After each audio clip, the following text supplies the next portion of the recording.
you, gentlemen. This is rumor control. Here are the facts.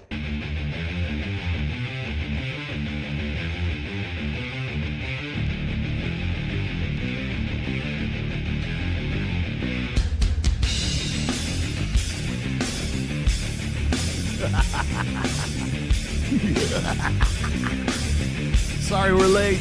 This is going to be a real... We got to cross our T's and dot our I's for this fucking one.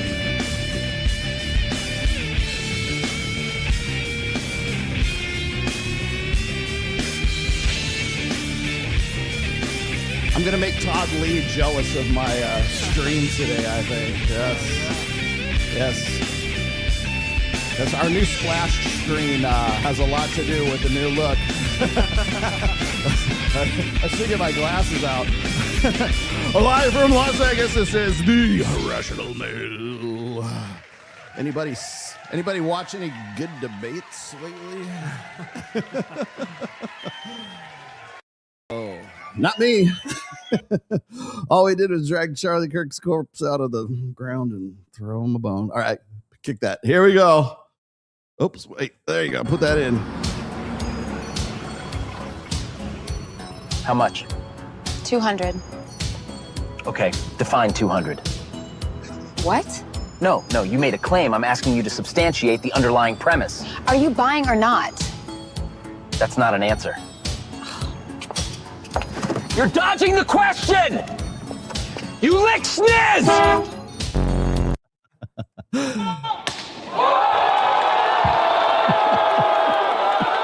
Who did this? Who made that? The power.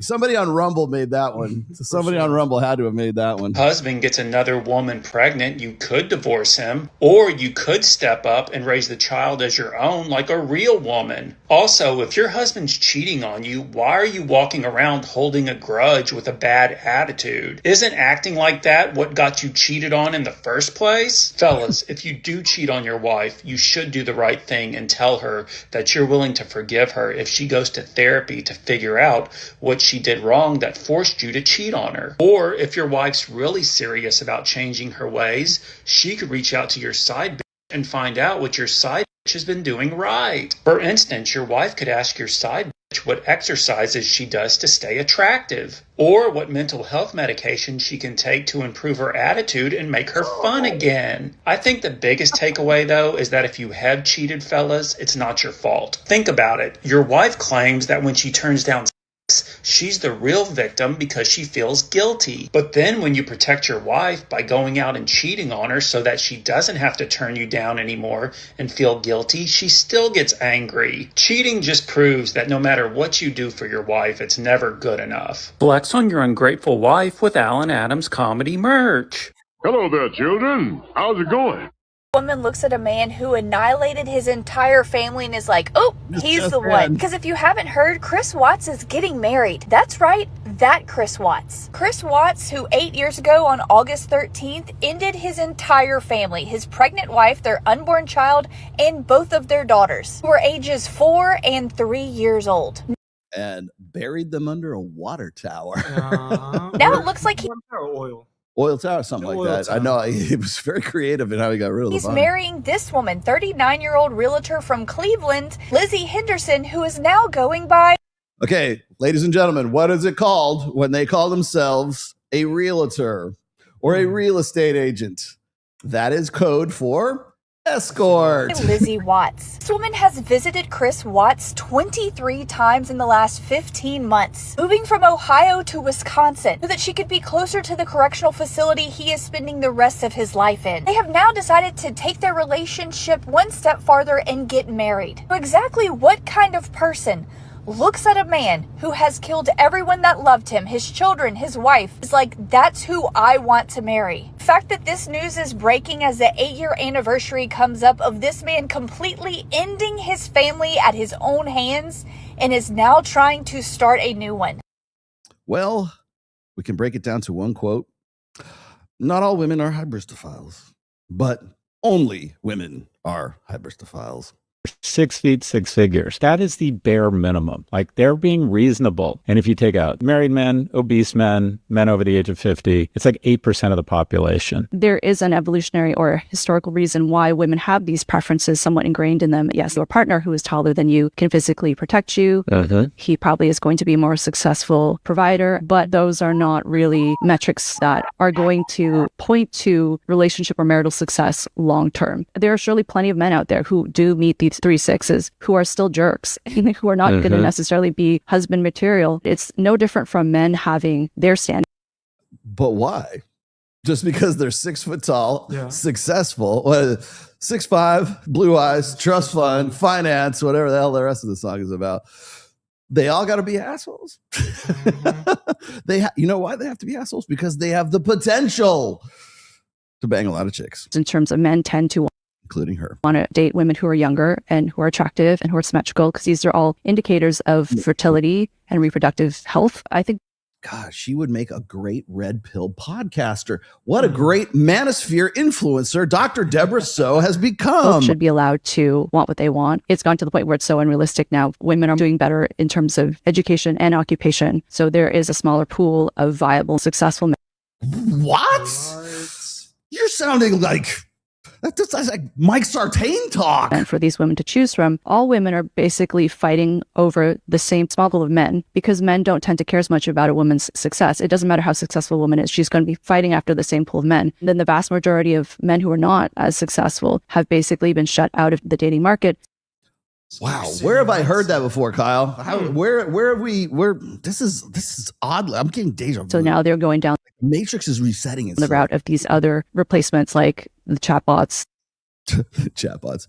I can hardly wait. God, somebody please, I don't know. It can't be me because she's blocked the hell out of me. But somebody ask her, give her the sex robot question. Yeah. God, that would be awesome. And she is she's got that dirty librarian thing going on too. 26, and I'm looking to get engaged here soon. But okay, build up. This guy is 26 years old, and listen to how much this guy makes. My girlfriend and I, we have very different net worths, and I was curious what or how you would look at setting up a prenup. What does very different net worth mean? I was very blessed. My grandparents did very well. I have a $550,000 paid for house, about $50,000 in a truck. I also have about $135 between my 401k and my various accounts. I also have $350K left over in a college fund. She is currently in PA school, and she will be coming out of school with about $120,000 to $150,000 in debt. What do you make? I make about $100. Well, I'm in sales, so $120 to $150 a year. Okay. She will be making about. If I were in your shoes, I would get so comfortable with this lady in order to marry her that I don't need a prenup. You don't have enough net worth to fool with it. Oh man, where is Spencer when I need him? Because I'm going to tell you right now, I'm a little bit sketchy on what Sexton would even say about this, but that's Dave Ramsey's advice for everything. Just it's okay, the Lord will take care of you. And I'm looking to get engaged here soon, but my girlfriend and I, we have. She will be making about. If I were in your shoes, I would get so comfortable with this lady in order to marry her that I don't need a prenup. You don't have enough net worth to fool with it. Somebody needs to tell this guy that he already has a prenup. It's just with the state right now. Everyone has a prenup. It's either with the state or it's the one you managed before you went and got married. Circumstance ever, should a man ever let a woman pay for a date, woman should have an expectation that you as a woman are so important and so critical and so necessary and beautiful that it shouldn't even be a question. Even better, go to the waiter before the meal and okay, the broad with the titties up in the top there, that's the girl that went after Justin Waller not too long ago. Just give them the credit card. It's not even a conversation. It's paid for. It's done. But they should offer. They should pull out the credit card. The woman? Of course. Just to offer. No. I would go into debt and scrub dishes before a woman paid. I would love to hear some woman's perspective in the comments. Honestly, Lord, send me a man like that. that thinks I am just so divine. I do not have to pay for anything. That's funny. Justin Waller want to open the car door for your precious little hiney. And I am just so beautiful and the best thing walking this earth that's already paid for, brother. Which were pretty much the comments of Justin Waller. But, okay, being serious, my honest opinion, when I think of a relationship, I think of two. It takes two to make a relationship, no? So, I mean, if he's got it like that and he can like pay for everything, more power to him, and that's what he wants to do. Could I allow that throughout the entire relationship? No. I mean, it's just me. It's just how I feel personally. I feel like I'm not contributing to the relationship or anything, especially if I'm working and making money too. I could think of a way you could contribute. I could think of, well, two ways you can contribute right now. Inspire a lazy man to level up. Oh, why are you even with him? They should come leveled up. What do you mean you need to level up? Do better. Just come to me leveled up. But how many times do we see incredible businesswomen, successful women with just absolute losers? I think people don't set out going, I'm going to date a loser. Like they probably see something in them. The potential. Yes, shut up. I know it's AI. The potential. The biggest downfall of every woman, seeing the potential in a man. And then you level him up and then he leaves you. And he's off to find someone because you're no longer leveled up to him now. He would probably have resentment because you'd be like a mirror for him. You saw him at his very low levels, right? And you're reminding him of the loser that he was. Then you've invested and spent time in bringing this person up. And all of a sudden they look at you and they're like, well, you remind me of the loser that I was. I need a new woman. So let me get this straight. You got the loser, you leveled him up yourself for some other chick, right? And now you're pissed off because you think that you're the one that was responsible for his success. Got it? Oh, okay. Sounds pretty good. Well, this is why nobody wants to fucking get on board with that. Than it was at 25. I'm being that guy right now, but I'm just going to walk you through like how it actually feels in my head. For me, when I was younger, I was very interested in a relationship. I didn't realize this at the time, but part of the reason I was very interested in a relationship was because dating at 24 in New York City is so gruesome for a guy. It's gruesome. You are bottom of the totem pole. You're competing with 30-year-old finance bros and tech bros and fill in the blank bros. You just get treated like shit. And so I think because of that, you have this feeling that like, oh, if I could just find one good girl, I'd just stick with her to get out of this bullshit. But at 30, dating is so easy as a guy. Being a 30-year-old guy is like being a 22-year-old girl in New York City. I have a rule. I am very, very slow to trust any guy who didn't have any luck with women in his 20s. In his exact words, bottom of the totem pole and treated like shit by women. And now what happens is these guys want to be players in their 30s. I'm very, very slow to trust these guys because no early success with women usually leaves a lifelong cult complex. Why do you need to trust them in the first place? Like why? Like I'm supposed to have this inherent trust for them? Are you looking to this guy for advice? I don't think this guy's advice. I think he's just telling you where he's at, bro. That seeps into every single interaction. They bring this kind of resentment of not feeling chosen and noticed by women into a chapter of their lives where they. Or it could be that they've been hammered flat for the last, 5, 6, 10 years. And now they're like, I kind of understand how there's one set of rules that I used to think people were playing by, and now I'm realizing there's not. And now there's a whole different rule set. But you want to tell me that if I don't play by the old rule set, I should be ashamed of myself. Have the position of choosing, the position of optionality. And you can tell there's resentment because when you ask them about their 20s, they're always blaming somebody. They're blaming society. They're blaming women. They're blaming. Here's the thing that gets me. Now, I'm just going to throw this.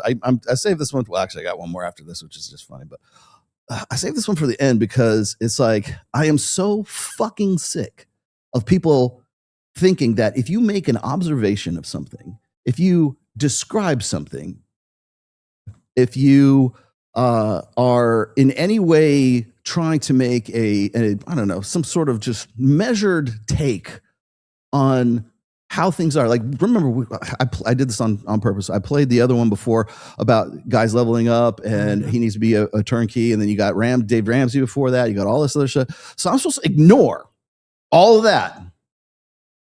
But if I make an objective observation of it and I happen to make a 30-second TikTok video about it, I'm complaining.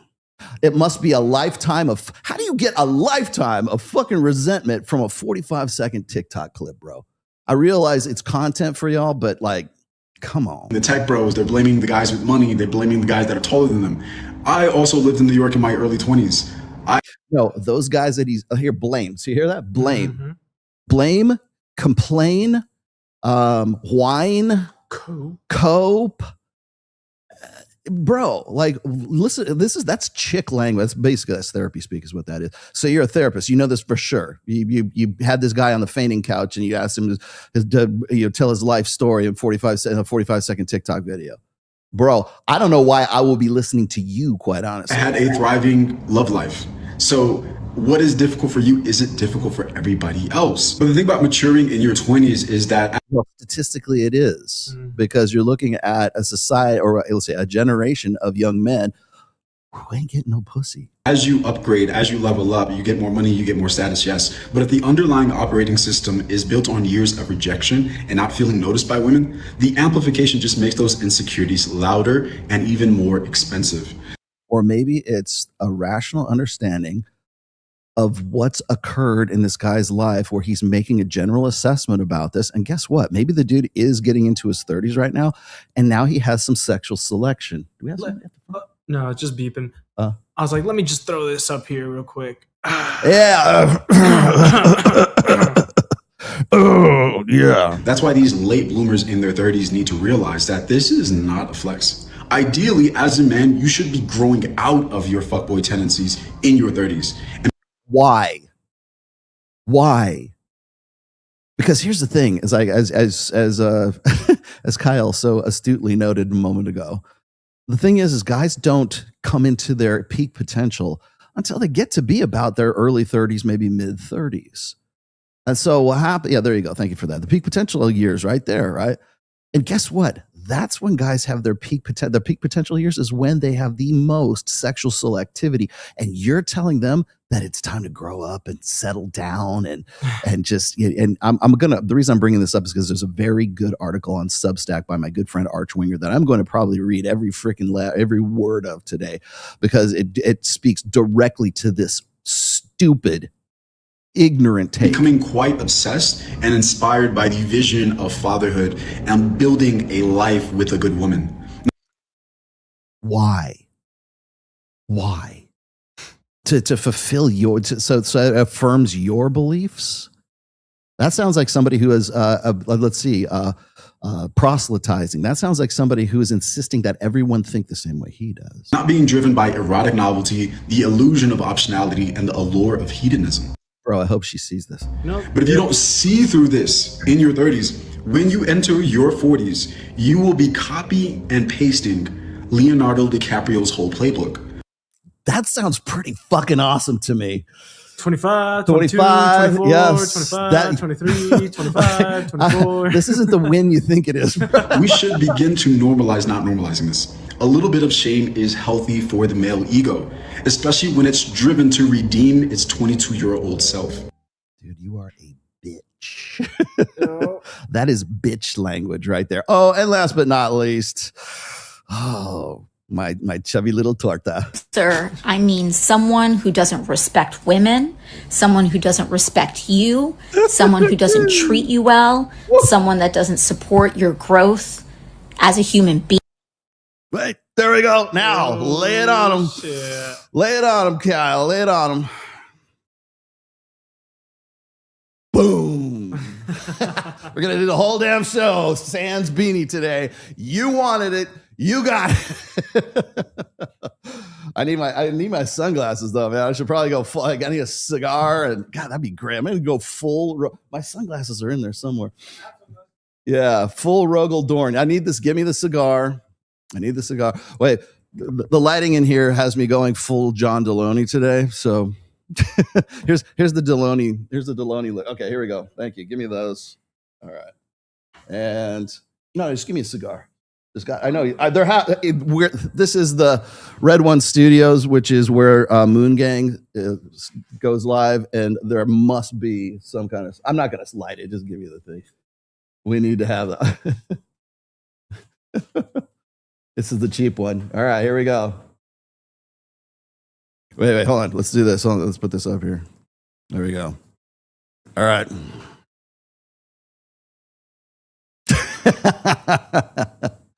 Man, I need the gold armor. I need the gold power, or the Primarch power armor is what I need. We got the Infinity Gauntlet. Yeah, we did. Yeah, give me the Infinity Gauntlet. Yeah, we need the Infinity Gauntlet. There we go. God damn it. Oh, good. Oh, thank God it's the right hand. I got it. Oh, here we go. All right. You want your picture? Here's your shot right here.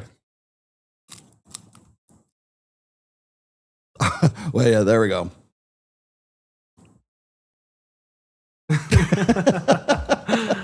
This is as close to a power fist as we have in the studio.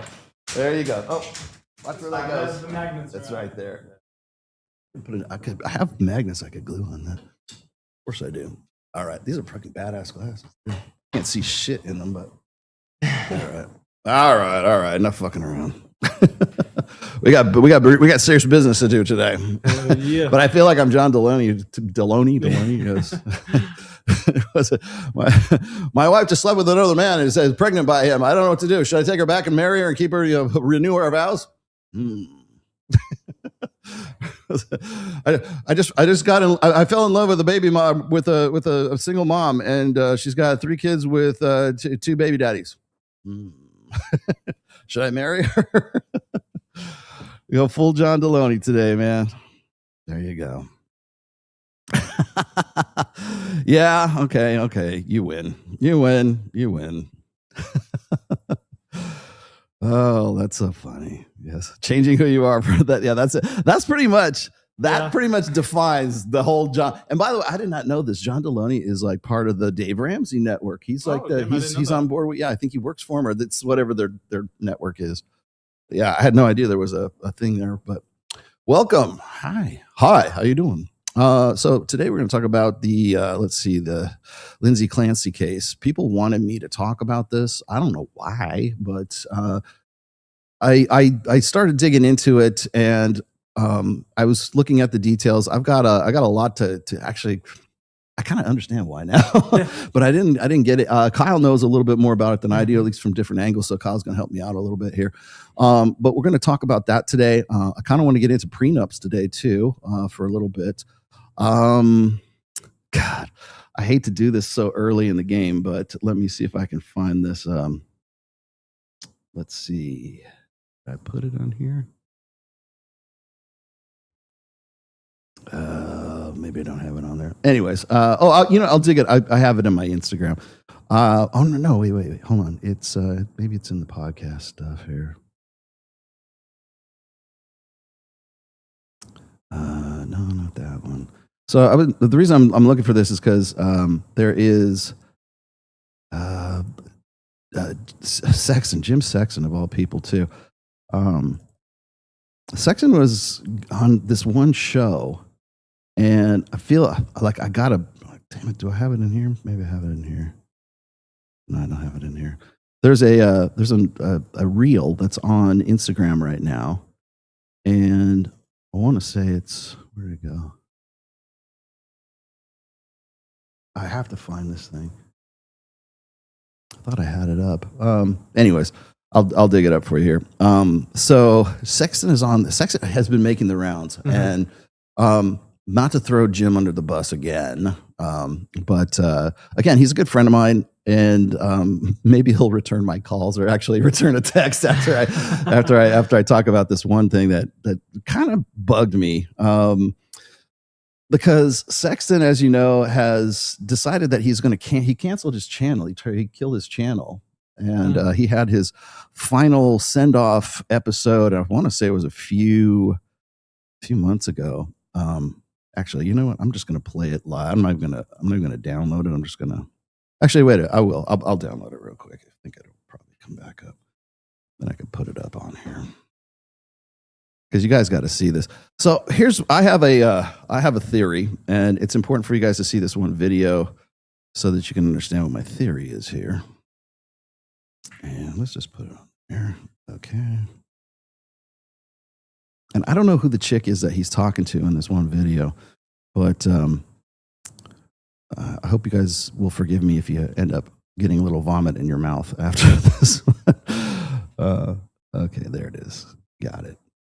Sorry, I'm downloading it because I wanted to host it from my system. But here you go. This is it right here. Adult man who's not in the dating marketplace. And when I walk past a beautiful young woman like you, walks past me, and the scent of a little bit of her perfume, it is just lovely. Okay. Kyle, have you ever seen, I think, is it Robert De Niro? Yeah, Robert De Niro. Robert De Niro? Scent of a Woman? Yes. This is like almost verbatim of the fucking script from Scent of a Woman. It wasn't that good of a movie, Jim. Like, it's lovely in the way that looking at a beautiful flower or a painting, like, I don't need to take the painting home. I can just appreciate it. Like, I don't need to pluck the flower. I wouldn't want to pluck the flower, but I can admire it. I can just, there's something about being around like a beautiful woman or a charming man. Like, you're telling me that there's not something lovely about being around a charming man who's a... Dude, this is Scent of a Woman. This is Robert De Niro's monologue from Scent of a Woman. Attentive and polite and chivalrous. No, it's everything. It's wonderful. And by the way, it's wonderful to be that man. I love opening a door for a woman, young, old, whoever, and having her, thank you so much. Of course, please. Like, I love, one of my favorite moments of the day is when I'm on the subway and a woman gets on and I stand up and go, would you like to sit? And she goes, oh, thank you. And she sits there. I love it. By the way, it's such a nice song and dance. It's a beautiful and a great movie on top of that too. dance. We're both, by the way, she feels amazing that she just was honored in that way. Like, oh, please, you said. And I feel another way to make her feel amazing that I'm like, oh, yes, of course. I'm going to stand because I'm the man and I'm going to stand and you should sit. I don't have to sleep with her. She doesn't have to sleep with me. I'm not interpreting that signal as anything other than we're just doing this thing together. I'm not trying to fuck.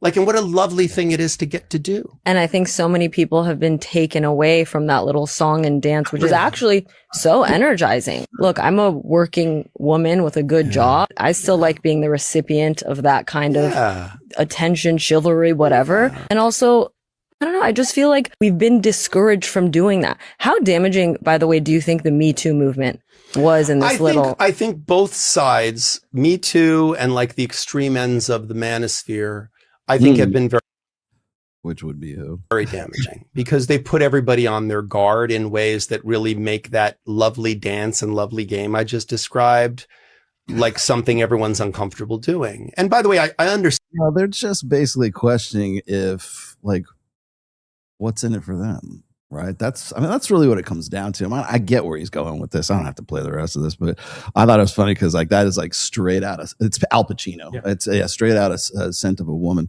I hope she sees this, bro. Is that it? 1992, Scent of a Woman. Oh yeah, was that a legal thing? Yeah, it was. He was a lawyer, right? Was he blind? Yeah, he's blind. Retired lieutenant colonel. He was like Daredevil. Yeah. Matt Murdock. It's Matt Murdock. I can smell you. Really? All of me? Yes, I can. Yeah. So now moving on to Rolo's theory about all of this stuff. So Jim recently decided to kill his channel. I'm like, why the fuck would you do that? He had a successful channel. It was actually doing pretty good numbers. And he was doing pretty short form video. He was doing the 30. And then he went and said, oh, well, I'm leaving because I have a real job, which he does. And, he's a working actual attorney and, divorce attorney where he's at. And then like, not even like 2 weeks after that, he's everywhere. Like he is literally everywhere. Like he was on Tom Bulu's wife's channel, the whack job chick. And God knows wherever else. Like this, I have no idea who this person is, but like maybe they're an A-lister or something like that. He was on CNN. He was on and I'm like, what the fuck happened, right? And so I thought about it, and I go, so 2 weeks after he kills his channel, he's like everywhere. Mm-hmm. And then I follow him on Twitter, and then all of his Twitter, the language, it's not. Well, first of all, he's way more active on Twitter, and the language changed. It's all in the third person. This divorce attorney said this, right? I'm like, So clearly he has farmed out the tweets to a third party, right?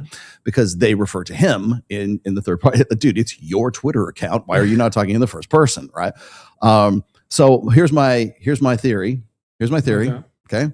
And Jim, again, I mean, no flame. I'm just pointing out what I think is the obvious here. I think he's signed on with a casting agency. That would make sense. I think it's because they take over social media. Peterson did the same thing. Yeah. I know Matt Walsh and some of these other guys. I mean, well, Matt Walsh is still part of Daily Wire, but like before Jordan Peterson got licensed to Daily Wire, he was on with CC something casting, triple C casting or some shit like that. And I remember the reason I still recall this is because I remember the day it happened and people found out that he's basically stopped doing his private practice and he got on with the casting thing so that he could go and essentially go around the world and do all this, no disrespect. I mean, he obviously made a lot of money doing it, but the dude up and just decided to sign on. And what happens is I would presume you're not allowed to hang out with your old friends anymore. You're not allowed to go and do certain things and associate with certain people when you do that. So I kind of understand why you're not returning my text. I kind of get it now, I think. Maybe he's got NDAs that he has to worry about, but I'm thinking he signed on with a casting agency. And that's exactly, like I said, it's exactly what Peterson did. And now he's on all these other shows and everything. Is he still a divorce attorney? The thing that gets me is like when you get to the point where you're doing this and you're making more money off of appearances than you are then you can make. He makes a lot of money off of being a divorce attorney.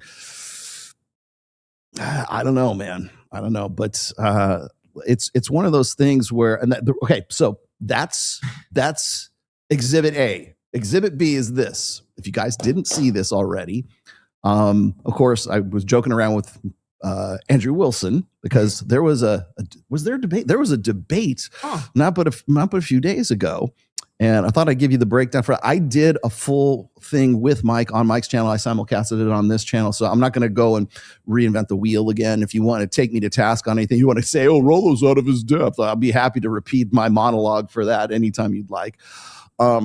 But so we were there and we did what pretty much everybody else in YouTube land did.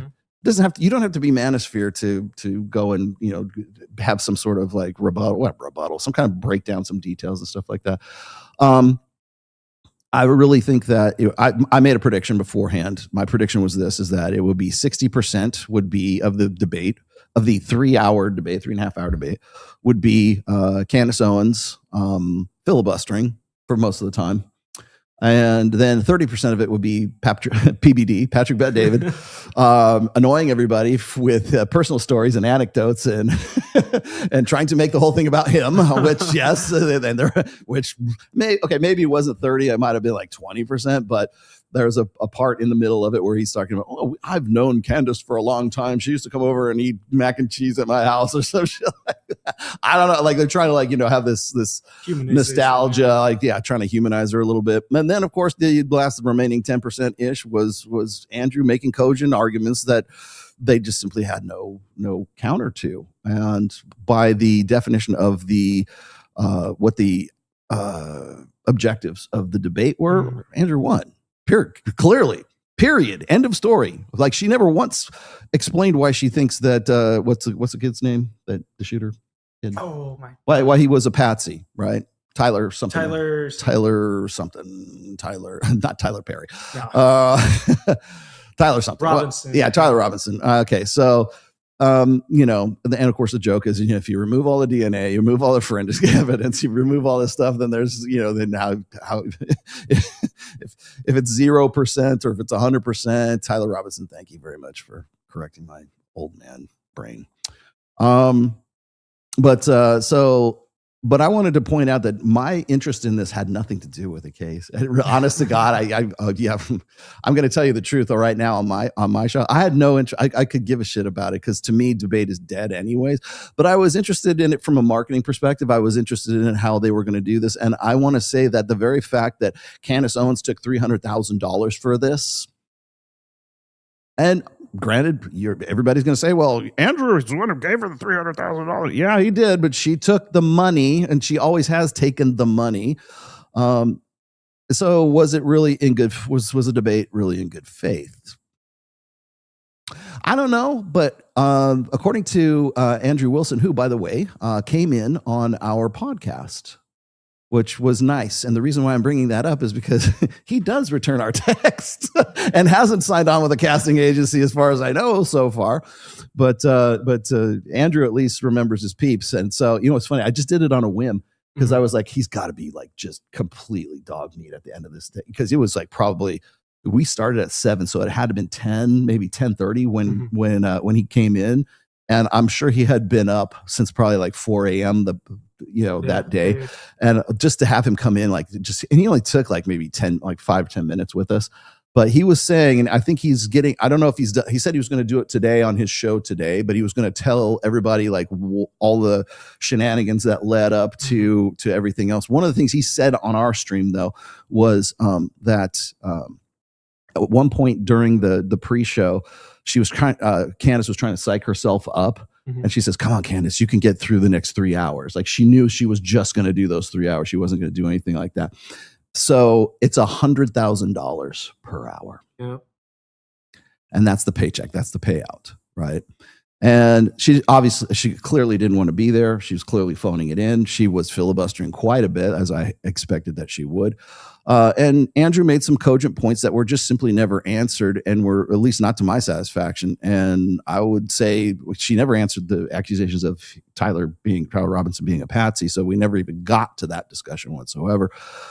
It was, however, one of the most watched live streams of 2026. So maybe it was worth $300,000. And maybe that was the point in the first place. But Andrew didn't have to do that to gain access to Candace's sizable audience, right? And because he's not going to make any belief, he's not poaching any of her audience to come over and be part of his audience. It's not going to happen. She's got 6.8 million subs on YouTube, at last count, if memory serves. And so everybody was saying, "Oh, well, he just did it because he wanted to be part of that. He wanted to get some of her juice, right?" Yeah. I'm like, Andrew Wilson doesn't really need her juice. I mean, it's great to have 6.07 million. So I was close. Yeah, 12 million views. 12 million. 12 million views. 12.5 million views in the last 7 days. Actually, honestly, I think Andrew did her the favor. Not only did she walk away with $300,000, she's already earning what was I say? Estimated $126,000. About $127,000 per month just off of her normal channel. That's obviously going to go up after the debate. Why Patrick Bet David decided that he wanted to be a part of this is anyone's guess. Well, actually, it's not. He just simply likes attention. Patrick Bet David is not an ego. He's not egotistical. He's what's called an egoist. There's a difference between those two. He very much likes to, and I know this because I have worked for two or three, worked with and for, at least in my lifetime, I've worked for at least 2 guys who I would consider are full-on egoists. These are guys who you can compliment them and flatter them, and they'll never think you're buttering them up. They love it. Give me more. Yeah, right? They eat it up. They eat it up. Yeah, that's the egoist, right? Yes, Steve Sharabura, I am not wearing a beanie today. Is it not obvious? Steve Sharabura, who's decided to grace us with my texts right now. Yes, Steve, they show up on my screen every now and then. Steve is I think he's still in the hospital right now. Steve had a backhoe fall on top of him, but he's tough as nails, so he's back. But he was in the hospital for quite some time. Oh, and then also, you might notice that in the chat, you're probably not going to see Sam Botta today because we have a little bit of a chat. Well, they knew it was coming, but Sam's brother passed away from cancer last night, I think, or today. But shout out to Sam Botta. He's the guy who has read my books, my first 3 books. So there you go. Shout out to him, just sympathies and RIP, man. Yeah. Yes, I know. Yeah, I look like a Bond villain. Thank you. No, Mr. Bond. I expect you to die. All right. But so anyways, that's my take on that's my brief take on the Candace Owens Andrew Wilson debacle. Now here's my personal opinion about the whole thing. Not that you asked for it, but I'm going to give it to you anyways, because people kept saying, well, Rollo's out of his depth. He shouldn't be talking about this. So who should be? Andrew from Legal Mindset, maybe he should be talking about it. Let's see who else should, like, or are we going to wait around for like I don't know, certified, credentialed experts? Like, this is social media. This is YouTube. You're going to be waiting a very long time for that, because most people could give two flying fucks about this. But I mean, but the people who do, I suggested this. I said that. I think I told you this too. It's like when I first heard that they were going to do this, I'm like, why not do it in Vegas? Yeah, you could do it at the UFC fighting arena that's just over here in Summerlin, right. And then you could Dana White. Mike knows Dana White. I've met him a couple times, but like we could get Dana White on board, and then you could have this whole word war debate thing. If that would have got you wouldn't. $300,000. Imagine what you could buy at the UFC arena for $300,000. Well, you got to think way bigger than that, man. Those are rookie numbers. But and then you could. I started back and forth with the owner of Spearmint Rhino when we were at Babes in Toilet. I'm like, we're gonna have the after party at Spearmint Rhino. You guys aren't thinking big enough. You got to go huge, man. You got PVD. That's nothing, man. Gotta come out, get Dana White involved. Oh my God, we could do it. Rollo has amazing traps. He must be juicing. You know what's funny? When I was on, God, well, thank you for noticing my traps. No homo. No, it's funny. We were in this room. Actually, it was on one of the shows where we were having Access Vegas here. Yeah. And we were talking about, it might've been on the show that we had Alvaro on, like Alvaro Pena. Like I think I was there for that. I think I was there for that show. No, like women were talking about what their favorite body parts on a guy was. Of course, his arms and Yeah. And then they're like, but okay, so what would be your least favorite? And then they said traps. I'm like, what the fuck? Really? Traps? They go, yeah, because two big traps on a guy looks intimidating. like the Hulk, right? I'm gonna be honest, man. Traps are they help build out that frame, that overall frame that you have, man. Well, because I did shoulders just yesterday.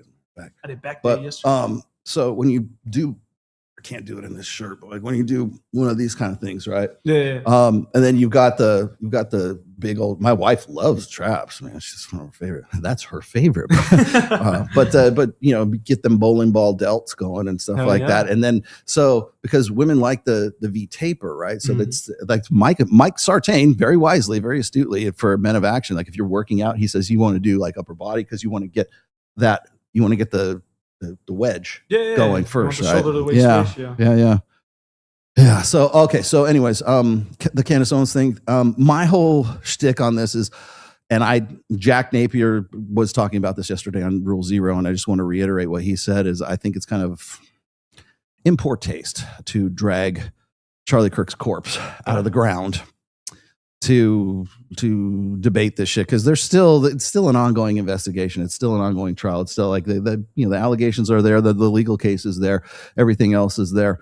I find it interesting that that the entirety of the debate was really not centered on the facts, or really nobody really cared about the data all that much, or anything like that. Whether it was like a vicious murder or a medium murder or a small murder or a whatever murder. You guys are just splitting hairs, man. It's just semantics at that point. But it doesn't matter, because that's not what the debate was for.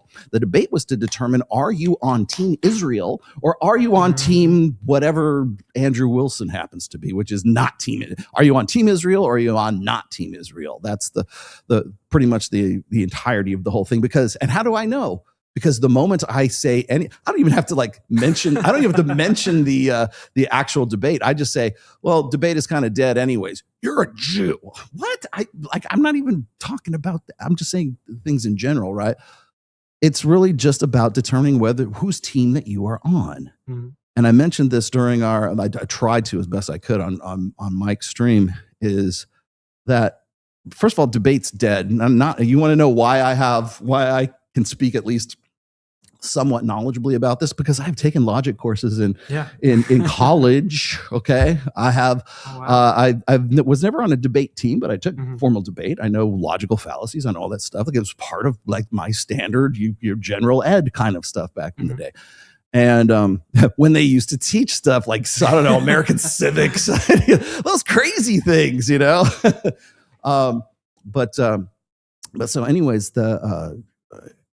I wrote this essay, and I think I've read it on this show a couple of times.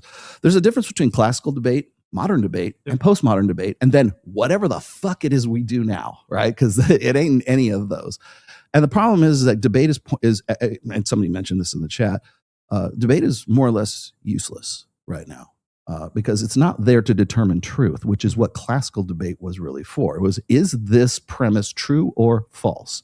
It wasn't meant to say the guy who takes the opposite side of, like, you take true and I take false. Yeah. I'm not saying you think it's true because you're a liar, because you're an asshole, because only your people believe in shit like that, right? That's whatever it is that we do today is to determine factions.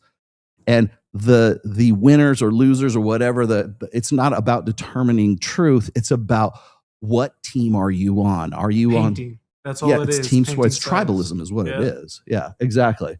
And so it's no longer about determining the veracity of a principle or a point, because if it were, you wouldn't get snide comments like, like these little drops in there, which of course Andrew Wilson's pretty good at. Like he does that quite. He licks sniz, right?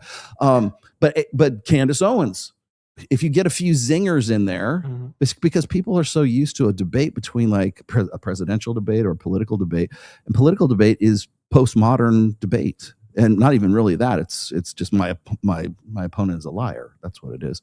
You can't trust him. Don't vote for him. That's really what the outcome. The reason to debate is to the politics of personal destruction, to make sure that you're not you won't win, right? Exactly.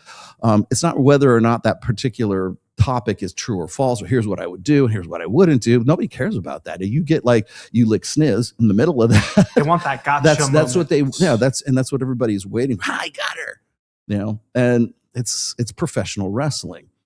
And I'm going to quote a guy that I actually have quite a bit of respect for, but there's a guy by the name of Lee Atwater. And Lee Atwater was a campaign manager for Ronald Reagan back in the 80s.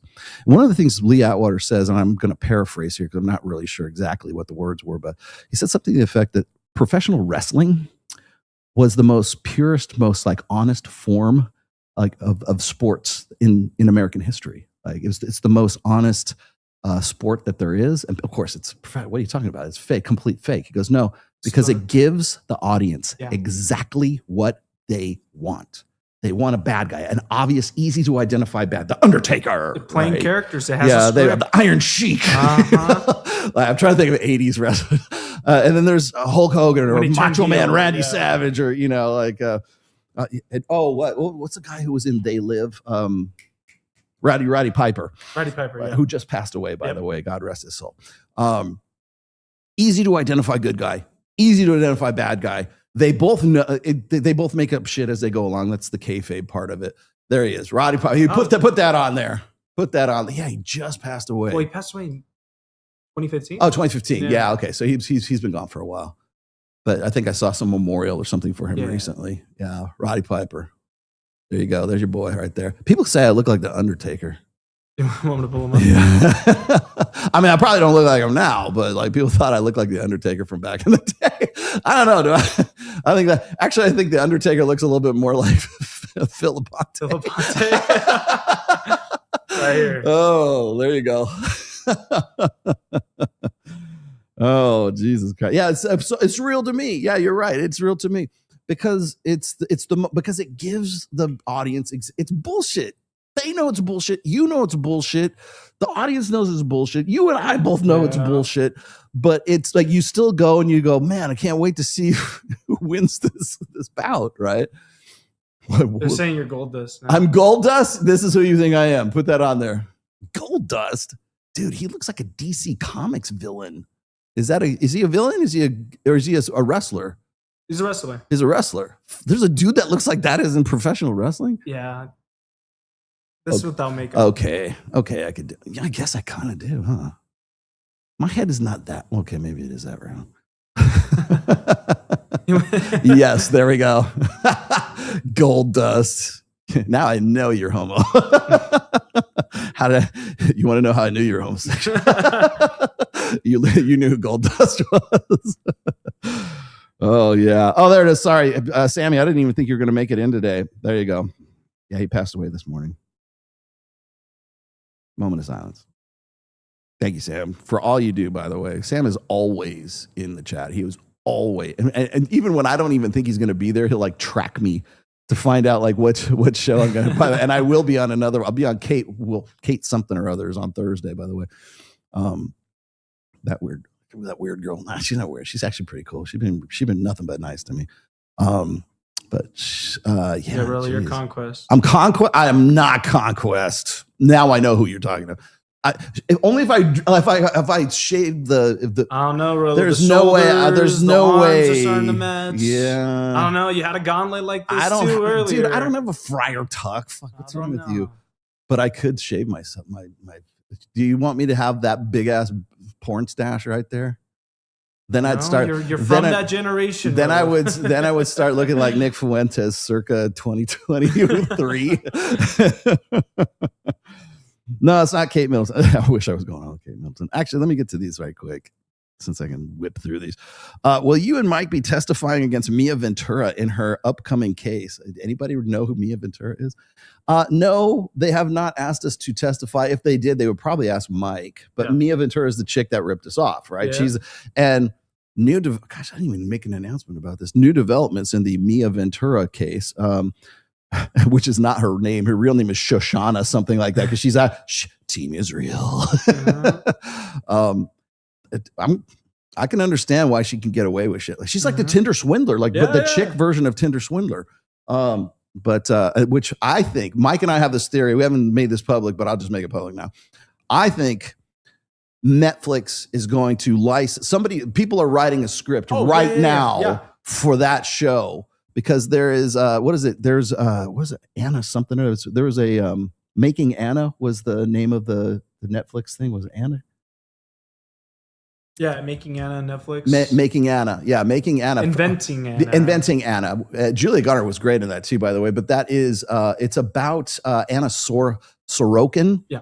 And how she like tricked all of these like New York socialites to think that she was like actually someone that she wasn't. Like, there's so many elements like that could go along with that. If they just all they got to do is just like license that the Mia Ventura story, because she was essentially a scam artist, and it still was a scam artist. That's the update, by the way. She got arrested, got out on bail, cut off the ankle monitor, and started doing the exact same thing again. Started going and talking to these guys and everything. And forget the guy's name, but there's a very rich dude that she had like sort of taken for a ride. And I think the dude's probably even still to this day believed her bullshit, because like she's a hot piece. I mean, she's a penthouse pet, right? Yeah. And tried to intervene, like he paid for legal counsel for her so that she wouldn't take the stand. I'm like, what the fuck did she know that he was all about, right? And I forget the guy's name, but Mike knows the guy's name. But there are so many twists, and I can't even believe like we're part of this. She came on our show, and it was on the election night show. I was Jim here. Kilgore I was here. Yeah, yes. I was here. Jim was here. Oh my god! And then well, what if I remember right? She took somebody's purse. Yeah, well, she took more than that. She took credit cards. She took she took at least one purse, and then had the balls to go and use that credit card to go get her nails done, and then posted it on Instagram. Like she was a kleptomaniac, but she was like out. She was open about it. She was like, she didn't like try to cover her tracks. She was just like, "Bitch, I got your card." No, I know it was. Alina had she had a cash card of some sort, like a paid cash card, like a credit, like you get a paid credit card or something like that. And then that had gone missing. She says there's only like $400 on it. She says, but like, she's like, I think I dropped it there. Like she had texted me after the show, and I'm like, well, I'll go back and look. Don't bother. She already had it. She had admitted to already having taken it. And like, and mea culpa too, because like mea culpa. She had come in here, like she was one of the first girls to arrive here. And this was back in the day when we like, was it November 2024? 2024, yep. And so we had just been using this studio since July of 2024. And so I was giving you the tour. Here's studio, because we got studio A over B over here, and then we got the green room back. Here's a green room, blah blah blah. And I got like my thank God she didn't like rip one of my guitars off that, because I have like collectible guitars in here. But then she's like, "Oh, this is beautiful. You guys put this all together yourself." And she's like, you know, she's one of those touchers, you know, like when you're talking to her and everything. And I was like, "Yeah." And little did I realize she was like casing the place to see how easy it would be to get out when she had to get out. And so, anyways, there's been developments in that. And are we going to testify? I don't know what we would testify. Did she come in and rip us off? Yes. Thank you. No further questions. But I will say this: we probably won't testify, but we will probably be sourced for the Netflix thing. I'm dead certain we'll do that, because if they imagine this in the Netflix, God, imagine this in the Netflix special, whatever it is, you know, Making Mia, whatever, they have to recreate the set. We just push the table over here, and we just set everything up the way that it was, and shit. And you see like the purse, that because you could see the purse in the background and everything else. Imagine they had to recreate that. God, if you're writing the script for this right now, I'm here. I remember everything. yes, hit us up, man. Because they would probably have to, because we have all these beautiful women in here. That would be something that they'd probably want to put in the movie, I would think. So, yeah. Might be a miniseries. We might get like 2 episodes. How awesome would that be? Yeah, we're in like the second episode. Yo, Chief, thanks, brother man, for your donations. Let's see. For the record, if you think Andrew Wilson paid $300,000 to Candace out of his pocket, I got to bridge this. No, of course he didn't.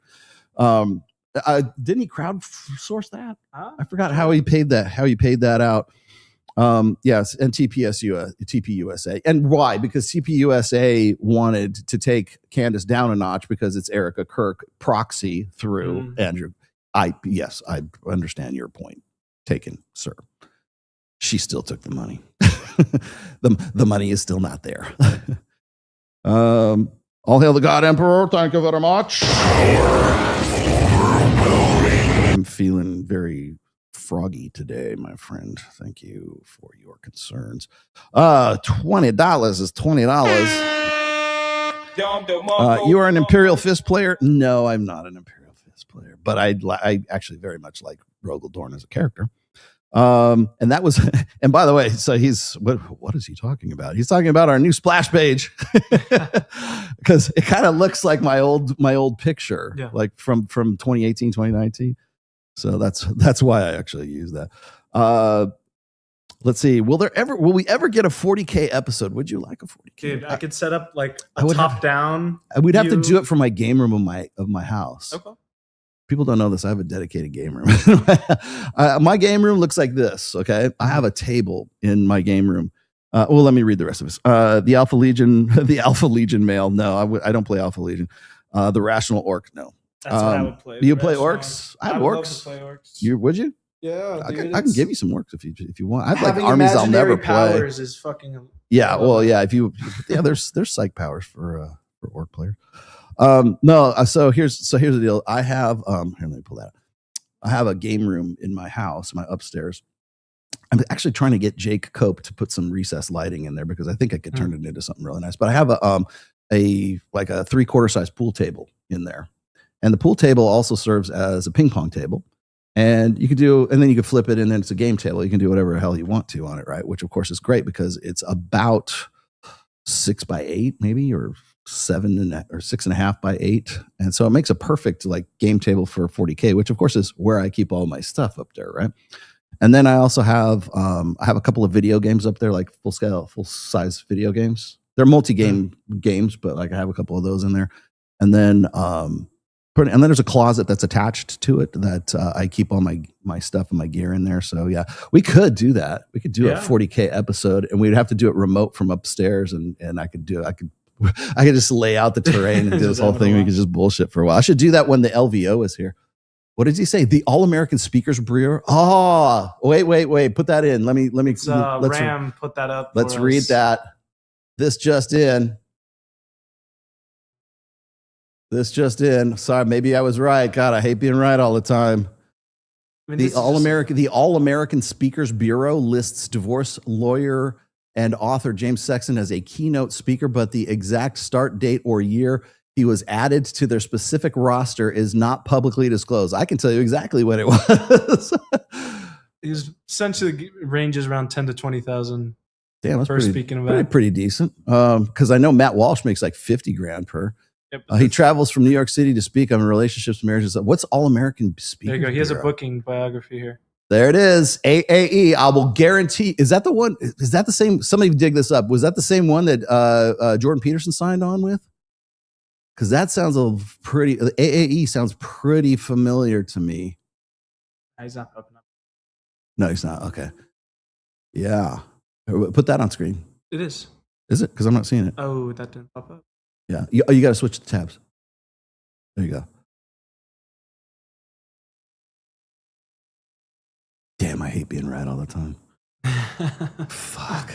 No wonder he's not talking to us anymore. It's okay. I understand, James. I know we can't have the Manosphere stink on you anymore. It's a full talent booking agency. Yep. I was right. Yep. I was right. You heard it here first on the Rational Mail. You got a real job. Jim. No wonder the story's changed. I bet if I talk to him privately, I kind of have to see what I have to say. Yep. Oh man. Sorry, Jim. Sorry. As I said, I'm still friends. I'm not trying to throw him under the bus. You got to do what you got to do. But I was right. I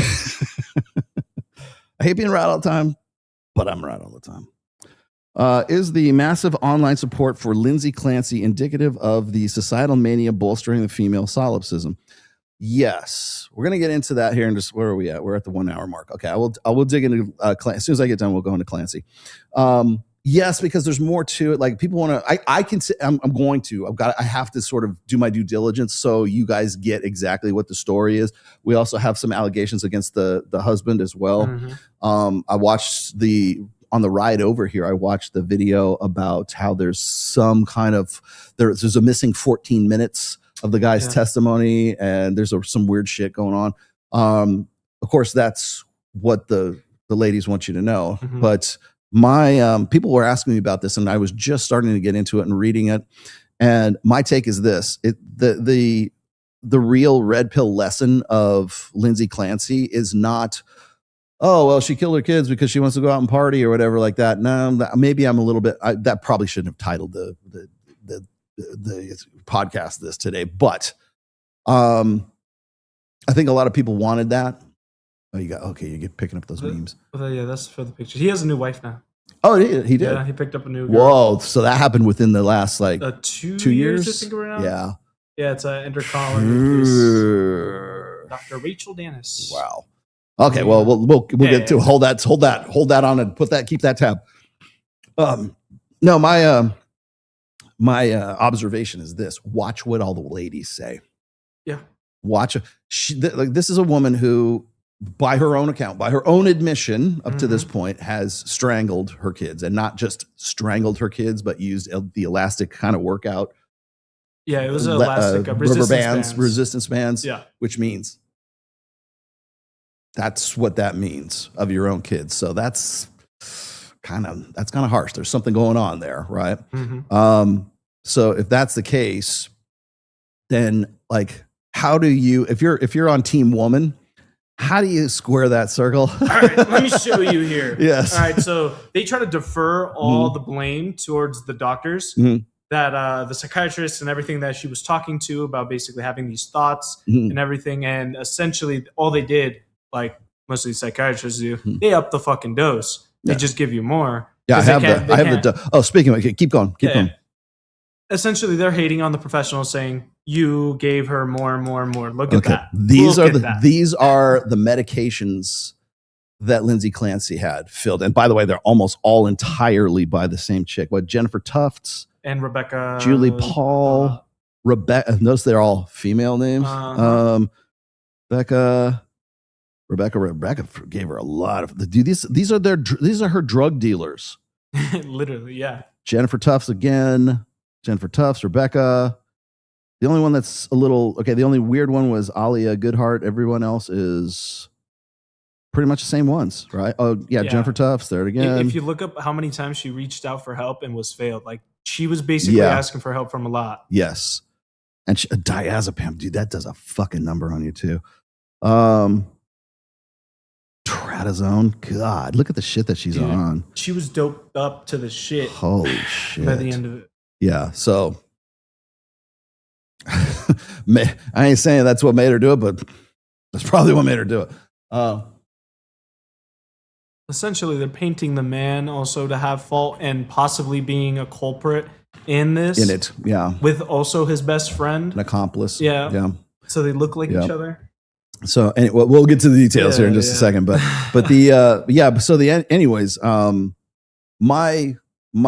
my overall perspective of this with the Owens and Andrews debate is watch what happens in the aftermath. Okay. Mm-hmm. My same attitude is towards the Lindsay Clancy thing is watch what happens in the aftermath. Watch how people try to cope, because that's where the real story is. That's where the real red pill lessons of Lindsay Clancy are, right? It's in what happens afterwards. Mm-hmm. Because that's like, for instance, I showed you what's the guy who killed his wife and kids, and now he's getting married to the 39-year-old chick in the video that I put out. Can't remember his name. Oh my goodness. Yeah. Here, I'll pull it up. I got the video. Where did he go? Chris Watts, that's what it is. Chris Watts. Woman looks at a man who annihilated his entire family and is like, oh, he's the one. Because if you haven't heard, Chris Watts is getting married. That's right, that Chris Watts. Chris Watts, who 8 years ago on August 13th ended his entire family, his pregnant wife, their unborn child, and both of their daughters, who were ages 4 and 3 years old. Now. Okay, children, listen up. Why is this story suddenly surfacing right now to, let's say, maybe diffuse some of the Lindsay Clancy shit that's going on right now? Hey, well, Lindsay Clancy did it, but this guy's even crazier, right? Yep. And then, of course, yeah, he is. And getting married to the 39-year-old realtor. Yes, they're all realtors. Yes, with $11,000 Chanel bags or whatever. Yeah, they're Chanel. You can put whatever Gucci bags. You get paid quite a bit of money. But by the way, that's code for escort in our business. But I mean, just the thought of this guy who is like, he's a multiple murderer. Okay, like his entire family. I got into this, by the way, when Luigi decided to go and end that guy from United Healthcare, that dude. And everybody goes, and by the way, Rob Henderson, and I love you, Mac and Murphy, but you jumped on it too, so I got to throw you in here as well. But all these very respectable academia guys are like, well, the only reason women go for these, hardened criminals and these murderers is because they're good looking. Have a look. And they're not wrong about some of them. Like, what was it, Ted Bundy, or what was the other dude? Who was the one that Zac Efron played? It wasn't Ted Bundy. It was the other Dahmer. It was Jeffrey Dahmer, right? Dahmer. They were supposed to be good. I don't think so, but they're supposed to be good looking guys, right? Didn't Jeffrey Dahmer have like a 6-pack or something like that? He was like one of those dudes was like, that was him in the trial, right? Yeah. Well, Zac Efron's it's not fair to put Zac Efron on the cover of that. And then you got Anders Breivik. You've got was it the guy who was the Boston Marathon bomber kid? Everybody thought he was great. Anders Breivik. Yeah, that's it right there. Like people thought, because that was in Norway, right? Everybody thought that dude was good looking, man. Richard Ramirez, easy enough to find. Oh yeah. Yeah, Richard Ramirez. I'm trying to think of the others. So they start throwing these names out there, and well, Luigi, no homo, but not a bad looking dude. Yeah, Night Stalker Richard Ramirez, not a bad looking dude, right? Back in the day, maybe he's a little weird now, of course. But so then they say, well, that's so women want to get with the guy because he's good looking. And I'm like, no, they get with him because he's a fucking murderer. He's a criminal. Can we just please accept this, right? No, we can't. Okay, well, what about James Holmes, the guy who was the shooter for the Aspen, Colorado theater shooting, right? What about that guy? Definitely not going to be on the cover of GQ anytime soon, right? And then the other thing is one of the reasons that, depending on the prison system, that they will not allow like female prison guards, which I don't know why there would be female prison guards in the first place, but they won't let them in with the male population is because it happens too often that they fall in love with one of the prisoners and they try to bust them out, right? Or they end up pregnant, right? Or they end up on OnlyFans. But and it doesn't even necessarily have to be an incarcerated criminal. It could be a war boss from the Middle East. I forget the chick's name. I wrote about this back in the day, but there was an FBI agent who was supposed to be on this case of this. She was the agent, and this guy, and by the way, she was also married to like a military guy, a military official dude. Damn. And she was supposed to be on the case of this guy who's a Middle Eastern kind of, warlord dude. And I can find it for you if you want. Yeah, FBI agent falls in love with, I don't know, Islamic warlord. You'll find it down there. I forget which one it is. Yeah, there you go. Warlord. That in there. You'll probably find it. Daniela Green. There it is. Daniela Green. 2014. I wrote about this on the Rational Mail on my blog, actually. So we're looking at hybristophilia, and this is not a guy who is, gosh, she's a piece too. But it's not a guy who is in any U.S. prison system. Okay, women like thugs, women like dangerous men. Okay, simple as that. But you guys just won't let that happen. You just won't cover that. Like Rob Henderson, Steve Stewart Williams. I don't know, maybe Mac and Murphy would. But all you dudes who are like, so Evo Psych, yeah, until I'm talking about, let's see, the rash, we're up to 43 right now, of female teachers who are statutorily forcing copulation on their male students. I count up the number of them every year. We're at 43 right now, which is actually kind of low. It's kind of dropped off a little bit. 43. Doing good, girls. All right. We can get it down to 0, I'm sure. Nobody wants to touch that. Nobody except for me wants to touch that. In fact, when Rob Henderson talks about it, Rob Henderson says, well, if the kid really enjoyed it, is it really a crime? Jesus. Yes, Rob, it fucking is a crime in the United States. And until you have decided that you're going to go march on Washington or file some new bill about it to lower the age of consent, which I know you're not going to do, shut the fuck up, okay? Because it is a crime. And if it was a man that was doing it, they would go to jail, and they would go to jail for a much longer sentence, because we tend to we don't have the kind of leniency for men that we do for women in the judicial system. Another topic you will not touch, a well-documented topic you will not touch. Same thing with hybristophilia. This chick right here, I will guarantee you, these are intellectual betters, our intellectual dark web, punditry, academia, whatever, intelligentsia. Sorry, I'm trying to use Royce words. Intelligentsia. There are certain topics they will never touch. And those hybristophilia is one. And when they are forced to, they will say, well, the guy's good looking, or else they will say, well, she's damaged. And that's where I wanted to go with this, because everyone will say that chick was damaged. In this case, Lindsay Clancy, you got a good point. She probably is damaged. You are correct, sir. But not according to her husband, because I watched the testimony of her husband, and they, like the interrogation, like the back and forth, I guess it would be the deposition. They were asking, where were you on this? And when, that's how they know there's a missing 14 minutes, right? And he was very calm. He answered everything very calmly, very measured, everything else. Like he was just matter of fact, what he could remember, because they were asking him some pretty specific shit from a while ago. Yeah, it's like 3 years ago. And I can imagine having all 3 of your kids murdered is something that's a bit traumatic, but he seemed very measured in his responses and everything. And if you say so, you have the logs to show me where I was, right?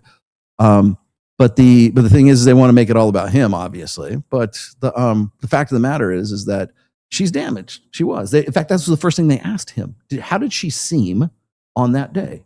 He's like, I don't know, normal.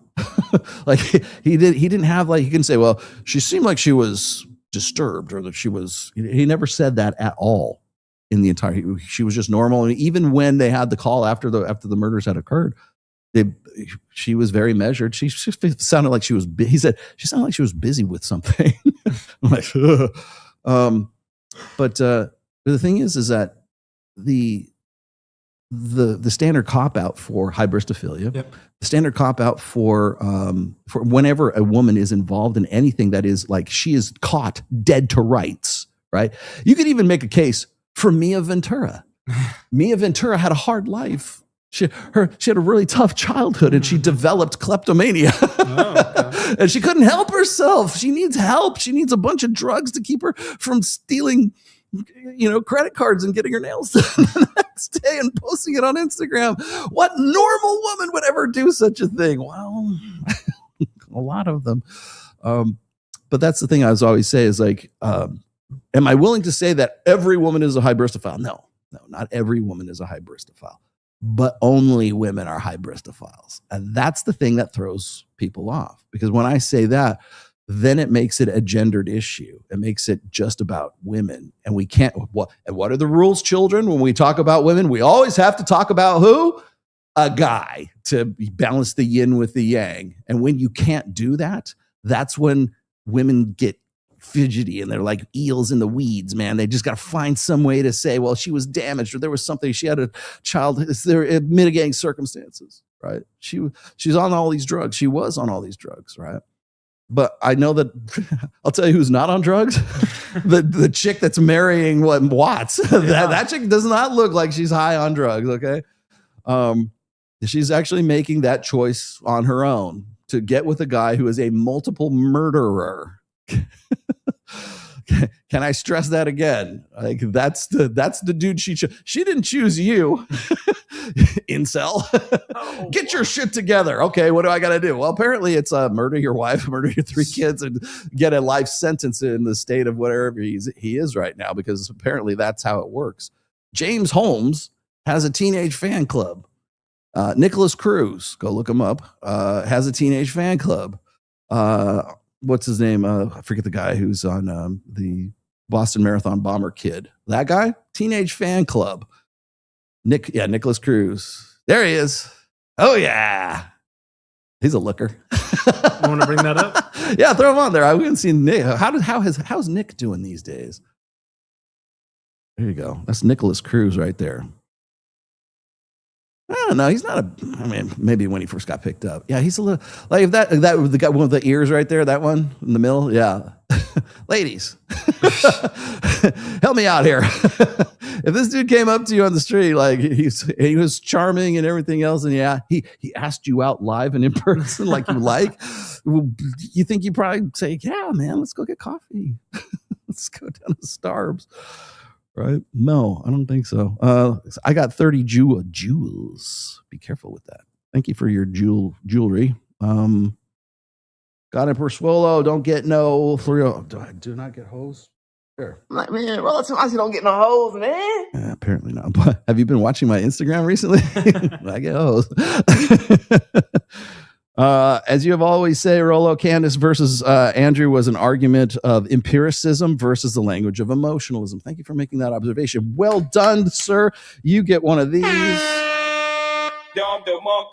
Hello there, children. How's it going? Go to the head of the class. You did well. Very good. Yes, that is true. That was basically what that is you've got Andrew Wilson giving fact after fact after fact, and then it's like, I don't know, I feel like Charlie Kirk came to me in a dream and told me that, he thinks that it was plotted by Israel and France. the two countries I hate the most. What do you think of the keto diet? No. My brother was on a keto diet for a while. I don't know. I don't know if I could just eat meat all the time. I mean, I like, don't get me wrong. I could do, I think it'd be okay to do for a while. Like okay. So the purpose of any diet, what's the purpose of the keto diet? To lose weight, to lose fat. You notice you don't really hear too much about like paleo anymore. I guess keto is still a thing, but like not as much as it used to be. You know why? Because we have Reddit True Tide. We've got Ozempic now. I'm on the Ozempic diet. Was it Tiffany Fox? I'm on the street Ozempic diet, which is meth. Why do you have you ever done keto? Ketogenic? Like keto diet, the keto diet. Yeah, I've done it for a little bit. Speaking of the mic. Oh yeah, there you go. I've done it for a little bit, but I didn't really like it that much, to be honest. Is it carbs? It's no carbs. It's not just meat. Meat is a carnivore. You can have carbs. It's just not enough to break through your body and break ketosis. So essentially, it's just so you burn fat no matter what. So, but I don't know. I didn't like it that much. I mean, meat and fucking eggs and eating everything under the sun is fucking amazing. But man, do carbs energize you so much better? Yeah, like I'll be honest. That's what they're supposed. Exactly. That's the purpose of carbs. I don't know if I can live without carbs. I like my carbs too much. Yeah, it's a tough diet, but it does get results. I mean, I don't. That's true. I try to, man. I mean, I'm on a bodybuilder's diet. I'm not really on a. If you ask me about my diet, my diet, caffeine and stress. That's my diet. Yeah. Yes, that's what I exist. Baby. Caffeine and then I eat hate on my cheat days. Yeah. All right. Oh shit. Sorry. I just dumped that one. I shouldn't dump that. The guy was where'd it go? God damn it. Oh, there it is. Okay. Now I got it. Sorry. Here you go. I'm really sick and tired of women telling me why they deserve to off their quote unquote, our kids. Yeah. Well, here's the thing is so the greater message of Lindsay Clancy, which I'm going to get into here. I've got it up here on Perplexity, which I'll give you the rundown here. But the overall message or the overall lesson, I think, is to watch what happens in the aftermath. Now I'm going to so story time with Rolo before I get into the particulars here. Story time is this. As you know, my brother-in-law, who was my sister-in-law, my wife's sister's first husband, ended up literally. And he never reached out for help.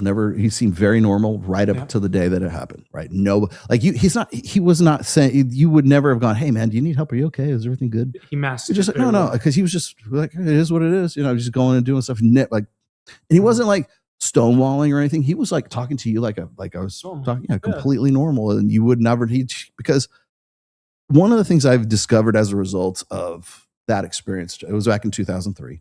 One of the things I learned two lessons from that. One is just because a guy is completely like straight ass normal doesn't mean he's not going through some shit. Okay. Because most guys are just going to say, hey, it is what it is. Right. And the reason why they're doing that is because, and this is me spitballing here. This is, I'm not a therapist. I'm not a clinical psychologist, nor am I a quote unquote, a great suicide preventionist or whatever. I don't do that as a line of work. Okay. It's just so you know, but here's my take on this whole thing is like when women, they say how women attempt to off themselves more than men. Yeah, they probably do because it's an emotional plea. It's a plea for attention. It's a plea for like, oh, I'm going through some shit. It's a cry for help. It's a cry for help. That's why they are less successful at it. Men, on the other hand, we off ourselves and depending on whose numbers you're using, about 4 times. Some numbers are 5, some numbers are 3. So about 4.5 times the rate of, and they are successful at it because they use lethal means to do so, right? There's the two most popular ways of men kind of offing themselves is to use a gun or to do what my brother-in-law did, which was hang himself. And the latter is really meant to send a message because you think about it when you are trying to be as efficient as you can with a firearm, that's one thing. If you're going to leave a body for someone to discover and bring down out of the tree or wherever it is, that's a whole nother message, right? So Yeah, let's see. attempt rates are Attempt roughly rates. 1.5 to 3 times higher than Attempted, men. yes. Yeah. And that's what they'll always say. Well, you guys think you got it so hard. I'm like, we're offering ourselves at 4 times the rate as you are. Yeah, but we do it 3 times more often. Oh, you win. Well done. Yes. Okay, great. Yeah. What are the key statistics? These are like 2024. 2024. Yeah, stats. Yeah. Either way, men are the end result. There's more dead men than there are dead women. Okay. That's the end result of the whole thing. So anyways, it's my contention is that the reason for that, the reason why men are more successful at it than women are, is because it is a practical decision. It is not an emotional decision. They say, well, you'd have to be really emotional to do that. No, not at all. Because I will tell you from I've experienced this twice, by the way. One was, of course, my brother-in-law. The other one was a guy that I knew who was a DJ, an actual like radio DJ in Reno, Nevada, who ate a bullet because he couldn't live without his girlfriend, right? Same thing with Anthony Bourdain, another great example, right? Anthony Bourdain offing himself because over Asia Argento of all, man, if I could save one motherfucker in my life, it would be Anthony Bourdain, because that did not need to happen. That was the most senseless, stupid ass.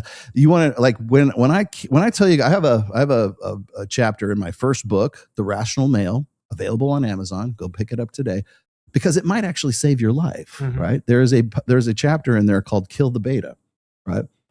And then the subtext for that is before it kills you.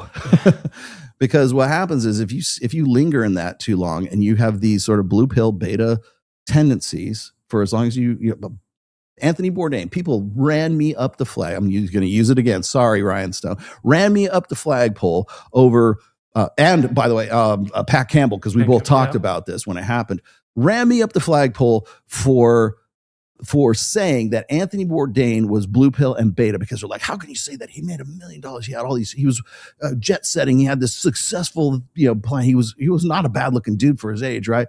And I'm like, yeah, that's fine. But the dude was a blue pill beta when it came to his love life, and wore his heart on his sleeve and wanted this perfect soulmate kind of thing that he thought was going to be found in Asia Argento of all people. And he'd been married once before and came pretty close during that time too. Right.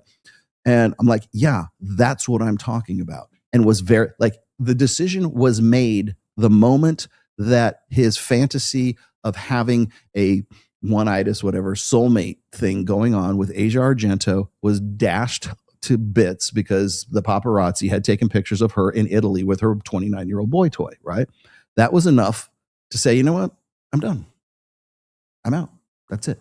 Right. When I deal with guys who are being zeroed out in my Reignite program, one of the first things I try to assess with those guys is this guy somebody that I can just simply, work with from the rip, or does this guy need like really serious professional help before I even jump into? I have to ask, both Joe and I both have to assess that when if you come into my program, which is Reignite, I tend to work with guys between the ages of 35 and 65. We've kind of expanded. The prime demographic for male offing yourselfery is 45, 43, 45, somewhere in there. The average age of first divorce is 43 years old for a guy. The average between the ages, is it 47? Yeah, 47. Yeah. 47. So that's the mean average there. So 45 to 65, I believe, is the demographic that is at the high risk demo. I believe I'm right. Yeah. God, the minute you start like putting this in there in Google, they're like, "Do you need help?" Yeah, exactly. They just hit me with no, dude, hotline. I need stats. No, do you need help? Really? What's the biggest killer of men after 50? Yep, there it is. Yeah. Yep. What do you think the biggest killer of men under 50? Under 50 is, right? In the UK. Yep, you guessed it. Offing yourself. Zeroing yourself out, literally. Making a decision that you can't march back. So anyways, when I'm working with guys in Reignite, that's the first thing I try to assess is, am I dealing with a guy that needs that kind of help first? So I'm like, okay. And then from there, I can say, okay, well, this guy, what are his particular circumstances? And the reason why I do that is because men, when it comes to offing yourself, is a practical, pragmatic decision. And people don't want to hear that. Now I'm going to explain to you why that is, because what happens is when a guy gets zeroed out, he has two choices, right? Whether it's he got divorced and his whole life plan gets thrown out the window because, like in the case of, I'll use Robert Kiyosaki because he's cool with me doing this, but like when it was him and Kim Kiyosaki came to him at 64 years old. Well, she was 64. And she said, I don't need you anymore. Literally. And he quote unquote from Kiyosaki, right? I don't need you anymore. And he was in his 70s at that time. Now, he's Robert Kiyosaki. I talked to Robert just yesterday. But that's kind of hard to hear when you're 73 years old. I think he was almost 10 years older than her. Because for the longest time, he will say this himself. I was a fat blue pill beta. Rolo, thanks for waking me up. You're welcome. But the thing is like, if you're in your 70s and you've made something of yourself or whatever, and then suddenly all that stuff you want to know why guys lose their shit when they find out that the kids aren't theirs when they're in their 60s? Because they lived a life that was a lie up to that point, and everything that they thought they were investing in for their future and putting their genetics into the next generation or leaving some sort of generational wealth for their kids and their grandchildren, all of that is going to the pool boy. Going to the dude she fucked that she's been keeping secret from you for, in some cases, 20, 30 years, right? You might lose your shit. You might off yourself, you might off your kids, and you might off her too, right? I'm not saying it's right. I'm not saying that you should. This is not an endorsement in any way whatsoever. In fact, I'm trying to do this so you won't do that, right? But the fact of the matter is that's enough, because that's how guys are wired, right? We want to know that the kid is ours. It's paternity, right? We want to know that the kid that we put money into, parental investment theory, we want to put our investment into that child. We want to know the only thing that will do anything, we'll die for that kid. We'll put money into the college fund. We'll do whatever for that kid. The only stipulation is it's got to be my genes in that child. No, can't even do that. We can't even do that. But that's why. So when guys get to that point where they're going to off themselves, it's a pragmatic decision because they have two choices. And here's the two choices. They can either rebuild themselves or they can off themselves. Because rage turns to wrath. Yes. Right? Yes. And yeah, it could turn bad for that. You want to know why? There's I think this is generally the case in most states right now. But if a doctor's office for doing genetic tests for, like, say a kid's got cancer or something, there's a genetic disease that needs to be addressed, and they discover that the biological father isn't actually the biological father, they are under law prevented from telling that father that he is not actually, he has to find that, it has to be admitted to him somewhere. Sooner or later, you're going to get it, right? Yeah. Like, how come I don't have this disease and my kid does? Mm-hmm. Sometimes it's unavoidable, but the doctor's office, and this is legal, like it's like they do this because they're covering their ass, right? But they do that because the presumption is that if the father finds out, he'll lose his shit and go postal, right? And maybe they're not, maybe they're right about that, right? But that's why that stipulation exists. So when it's really interesting when 23andMe comes back and they go, hey, looks like I'm mostly Norwegian and Danish. Great. Yeah. What are you? Estonian and North African. Wait a minute. Where is it? No sharing medical privacy. Yeah, because there's a Medical Privacy Act that goes along with that too. Yeah, but hospitals cannot legally tell a father about a baby or let him enter the room if the mother says no. Why do you suppose that is? Yeah. So anyways, getting back to the offing yourself topic. The men are practical about that. You're not going to see some big emotion. I mean, maybe some guys are going to get drunk and deal with it that way. Mm-hmm. But by and large, I think this is me spitballing once again. I think one of the reasons why guys are more successful at it is because it's a pragmatic decision. I'm just going to do it as quick. I have talked to guys. I can show you in some of my comment threads of the Rational Male. I have guys who have told me that they had an appointment with death. Like they had a time and a place, and they were going to do it on this day. And they waited a week or so because they wanted to get all their things in line with their insurance and everything else, so it could be as the least inconvenience as possible, right? Because they knew they were going to do this, right? And I had a guy, I was at the 2017 21 convention. It was the first convention I ever did. I had a guy come up to me and he was in tears. And he comes up and he gives me this huge hug. I'm like, dude, are you cool? Hey, I'm here for you, kind of thing. He goes, my kids have a father because of you. I'm like, oh, okay, I was interested. This is the first time it had ever happened to me. I didn't even know that my book had this effect on anyone. And so he comes up to me and goes, yeah, I said, I had a plan on this particular day to commit Harry Carey. And I was trying to get all my things in order to do so, to be at least amount of inconvenience for him. But then I don't know how I did, but I stumbled across your work. I read the book and I canceled my date with death, essentially.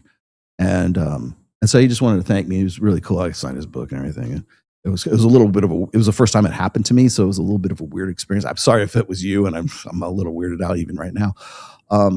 But that's how practical he was. I'm going to set a date. I'm going to make sure that the insurance is okay. I'm going to make sure that the kids are taken care of.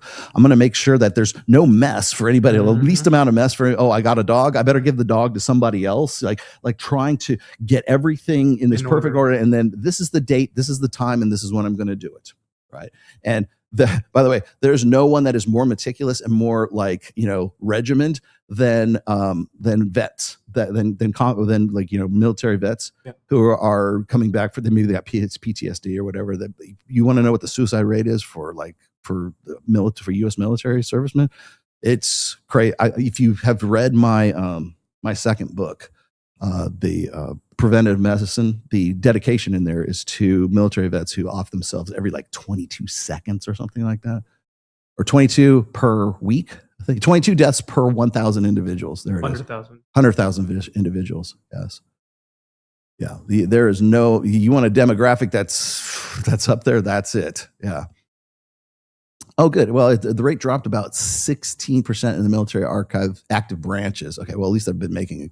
See, I remember I wrote the preventive medicine back in 2015. So 58% higher risk of suicide compared to civilian peers who never served. There you go. Yeah. There you go. And I would say if they broke that down by gender, yeah. Hell of a pie chart. Yes, you would have a hell of a pie chart, which they won't, because if they do, then it looks like something that guys get that women don't get, right? Yay, we get to die and you don't. Hooray. Yeah. But so anyways, the point I'm making is that there's that practical decision that goes into that. Whereas for women, it's an emotional appeal. So when we're talking about rationalism, empiricism versus emotionalism, that's just one more aspect of that whole thing. So anyways, let's go back to Clancy here real quick. I wanted to throw this out there. The important thing to remember here with the Clancy case is that this is an active criminal trial. Okay. And it's a contested forensic psychiatry case. It's not a settled explanation of why 3 kids were killed, right? Clancy pleaded not guilty to 3 first-degree murder charges. So she already pled guilty to this. So ladies, if you're trying to find some after-the-fact rationalization about why she did it or whatever, the fact of the matter is she's already pled guilty to having done this. So you don't get that back. It is what it is. It's unfortunate, yes, but it is what it is. So you can make all of these post facto rationalizations about how it was the guy or she was on too many meds or whatever else. You can have that conversation all you'd like. But the fact remains is that she is a killer of children. Got it? Okay. And first degree murder on top of the premeditated, I should add. What doesn't matter? Yeah, it does. The central dispute is whether she acted with criminal intent or was so impaired by mental illness that she lacked legal responsibility. So it's insanity. Pleading insanity, right?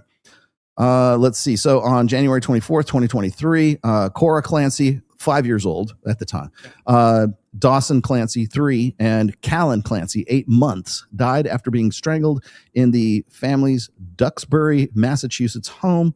Lindsay then seriously injured herself in an apparent suicide attempt. And so how did she do that? She crushed up a bunch of pills, took the pills, attempted to slit her wrist. Now you say she did it in a different way or something like that? Essentially, if she really wanted to slit her wrist, there's a way to do it where she should know this. Cut the right vein, right? Right. She cut this way instead of this way. Yeah. No, the other way around. Other way around. Yeah. So attempted to slit her wrists and jumped out of a window. 2-story window and survived. That's a tough bitch. So that was the attempted offing of herself. Yep. And then the one thing they do leave out is that the kids were asphyxiated with elastic workout rubber bands. Okay, so that is some gnarly shit. Okay. Prosecutors alleged that she arranged for her then husband Patrick Clancy to leave the home for takeout food and medication, then killed the children with the exercise bands that he was gone while he was gone. She got paralyzed. She got paralyzed. Oh, from the jump. fall. Yeah. This case is currently being tried in Plymouth Superior Court. Reporting in mid-August indicates the prosecution was nearing the end of the presentation after roughly 13 days of testimony. Okay, so that's the whole thing. So the legal questions were this: what was her state of mind? That's number one. Okay, the killings were deliberate and planned, pointing to the conscious intent. Now the defense is going to say that she was overpowered by several mental illnesses described by the bipolar described by the defense as postpartum psychosis and bipolar disorder, which distorted her grip on reality. Then there's the evidence that has emphasized her actions before and after the deaths, including alleged planning, digital evidence, communications, and the mechanics of the crime. So she was very meticulous about the whole thing, which would imply premeditation. Right? Then the defense is going to say her deteriorating mental health, insomnia, treatment history, mental changes, hospitalization, and clinical testimony in some way repudiate that. I don't know how. What is undisputed? She has pleaded not guilty, but reporting indicates the defense does not dispute that she carried out the killings, and which they don't. Okay, which is exactly the same. All right. So the other thing that needs to be put. So here's what the ladies, if you would like to try to rationalize this after the fact, here it is. I think this is probably the cogent point here. Okay, remember, she hasn't been proven to be psychotic yet. Okay, there's nothing has been proven about that. And she, let's see. Okay, so her competency is actually what's being tested in court. Yeah. Okay, so we there's no doubt that she did this already. Okay, but here's the defense's thing is that she had what's called postpartum psychosis. It's rare, severe psychiatric emergency associated with the symptoms such as hallucinations, delusions, paranoia, confusion, extreme mood disturbance, insomnia, sometimes thoughts of harming oneself or an infant. It is clinically distinct from postpartum depression, although depression, anxiety, sleep disruptions, and mood symptoms may coexist or appear in a broader perinatal mental health picture. Okay. This is going to be the one that they're going to use. I've got this right here. The important nuances here is that it usually begins suddenly and soon after childbirth, which remember the kid was 8 months. 8 months, but it could fare up all the way to 2 to 3 I'll give years it to you. old. I'll allow it. Yeah. Often within the first 2 weeks is what it says. Yeah. Okay. Though later onset can occur. Callan was about 8 months when he died, so timing is an issue, is likely to matter when evaluating the competing experts. Risk is evaluated among people with bipolar disorder, which clearly she had something going on because we already saw the list of medications she was being prescribed during this time, right? Or do they give diazepam to bipolar people? Oh, find out right now. I think that's one of the things they give them. I would love to know what those like look up diazepam and some of that other stuff and see what that's used to treat. Or prior history of postpartum psychosis, sleep loss and a difficult postpartum course can be relevant. Can of course be relevant clinical factors. Public discussion should imply or should not imply that people with postpartum depression, postpartum anxiety, or even psychosis are generally violent. They don't necessarily have to be. The condition is a medical emergency. Most people experience perinatal mental health disorders. They do not. Most people do not harm children. Okay, so I think that's pretty not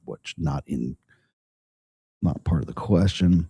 Diazepam is a nervous system to treat anxiety, muscle Anxiety. spasm, Okay. seizures. So it's an alcohol anxiety. withdrawal. It's an anxiety medicine. Got it. Okay. Good enough. So, anyways, what's going to happen? I think is going to be the interesting thing is whether she gets off on insanity or she doesn't get off on insanity. I don't know if there's a death penalty in Massachusetts. There might be. Clearly premeditated murder one. She's already pled guilty to those. Now, people are saying, women are saying that the husband is gaslighting her. Perhaps he was the one that actually committed the crime and gaslit her or drugged her or did something to her. And that's the missing 14 minutes of his testimony right there. I'm like, that is a real stretch considering how far away he was during those 14 minutes, which has been corroborated. So I don't think that it's going to be a really tall order to see what happens afterwards. As I was mentioning before in my sort of suicide discourse here was that when my brother-in-law ended up committing Harry Carey, right? Ended him self-deletion. It wasn't so much the actual act of him. I mean, it was shocking. It was the first time I ever had to experience anything like that too. Remember, this is 2003. My lesson wasn't so much what he had done. I kind of could get why he did what he did because my sister-in-law had already taken up with a very rich guy after that. And so she had filed for divorce. Remember, she was very religious and now she's filing for divorce because she wanted to get with a guy who was like, let's just say a multimillionaire. I'm not going to say who or what or where. And I have a really tough time like sitting down at Thanksgiving dinner sometimes, like having to say, hey, pass the sweet potatoes. But this is a guy who had done everything right. He did everything by the book. He's all a stereotype. In my, I think it was my third book, I mentioned an individual by the name of Thomas Ball who self-immolated himself on the courthouse steps when he lost his children, right? And he was where I got the quote of the second set of books, the second rule set, right? And Thomas Ball, there you go. Matt, you put self-immolation or something like that, you'll get it. Yeah. Anyways, so he wrote this very long manifesto about like how other people were playing by one set of rules, and he was there you go, that guy. And he was everybody else was playing by one set of rules, and he was playing by the old set of rules, and that was enough for him to, off himself as a result. And so when you look at the sort of the practical effect of guys offing themselves, and then you put it into perspective of the women who were explaining why he did what he did afterwards. That was the real lesson for me at that time. It wasn't the fact that he did that. I could understand why he did what he did, right? I don't agree with it because I don't agree with suicide no matter what, right? But I can understand the practicality. I understand the mathematics that were used in that. And he came to a conclusion and a resolution, and that I don't think anybody should, but that's where he came. Now, the real school that I got after that was everyone trying to explain why he did what he did, why he went through all of this. Well, he must have had something wrong with him. It must have been some sort of, most people, like human beings, like self-preservation is the number one thing. And so you have to have something wrong with you to override that self-preservation instinct, right? So you jump off a cliff. Right? I saw this one guy, this guy just jumped off. He did the highest like cliff dive, I think, in history, ended up like shattering like his rib cage or something like that. He jumped off into this pool and everything. You have to have that mentality to actually have the balls to jump off that thing and actually think you're going to survive it. Is insanity. You go, there has to be something wrong with that dude, right? And maybe there is, right? Maybe there is something to that, but you have to be able to override that self-preservation. Well, that's where there's a lot of wiggle room, right? That's when people say he was damaged. Oh, he was going through some shit. Well, nobody knew because he seemed very normal up to the day of, right? And then it was every answer in the book that they could come up with, except for the one that was glaring them in the face. His wife was divorcing him to get with another dude. That was it. That was the catalyst. That was the straw that broke the camel's back. He says, you know what? I'm done. I'm out. They didn't want to talk about that. I've already made the decision. I don't want to inconvenience anybody. So I'm just going to go do what I'm going to do. You'll find my body later on. Sorry about the cleanup. You know, oh, here's the dog. Keep him over here. You know, like I'm going to make it as convenient as possible for you. But when that happens, and everybody's sensibly, emotionally distraught as a result of that, I get it. But in the aftermath of it, and the same thing is happening here with Lindsay Clancy, right? The aftermath of it, everybody goes, well, maybe it was reptile people from planet Pluto or some shit like that. It's anything in the fucking universe except for the fact that the chick killed her kids. She did that. Accountability, ladies. Accept the fact that she did what she fucking did. It sucks. I'm not saying it was a good thing. It was a very, very bad thing. But there always has to be something outside yourselves. I will say the same thing to guys who are like, say, it's the Jews, it's this, it's that, it's those people, it's this people, it's something outside of myself. Ladies, you're doing the same fucking thing. It's happened because it's part of your fucking nature. Same thing with hybristophilia. Is every woman a hybristophile? No. But are only women yes, because that's part of the firmware. It's not right, it's not wrong. It's how you express it, I suppose. But the thing is that's part of it. Accept it. But no, we won't do that. The intelligentsia, the academics, everybody wants to avoid the teacher, student, rapist, epidemic that's been going on for the last 4 years. I have the numbers. Nobody wants to talk. Oh, you know who's talking about it? This guy. That's why I don't get invited on the same podcast that Jim Sexton gets invited on, because I'll start popping off with shit like that. Nobody wants to have me. Rogan won't have me on. None of these guys want to have me on to talk about that kind of stuff. Nobody wants to have me on to talk about hybristophilia. Nobody wants to talk, because why? Because I'm not even being a dick about it. Here's the facts. We don't want to talk. Oh no, Rollo, we don't want to talk about the facts. Don't tell us about that. Women are wonderful. The women are wonderful effect, right? Here, I'll hit you with the monster.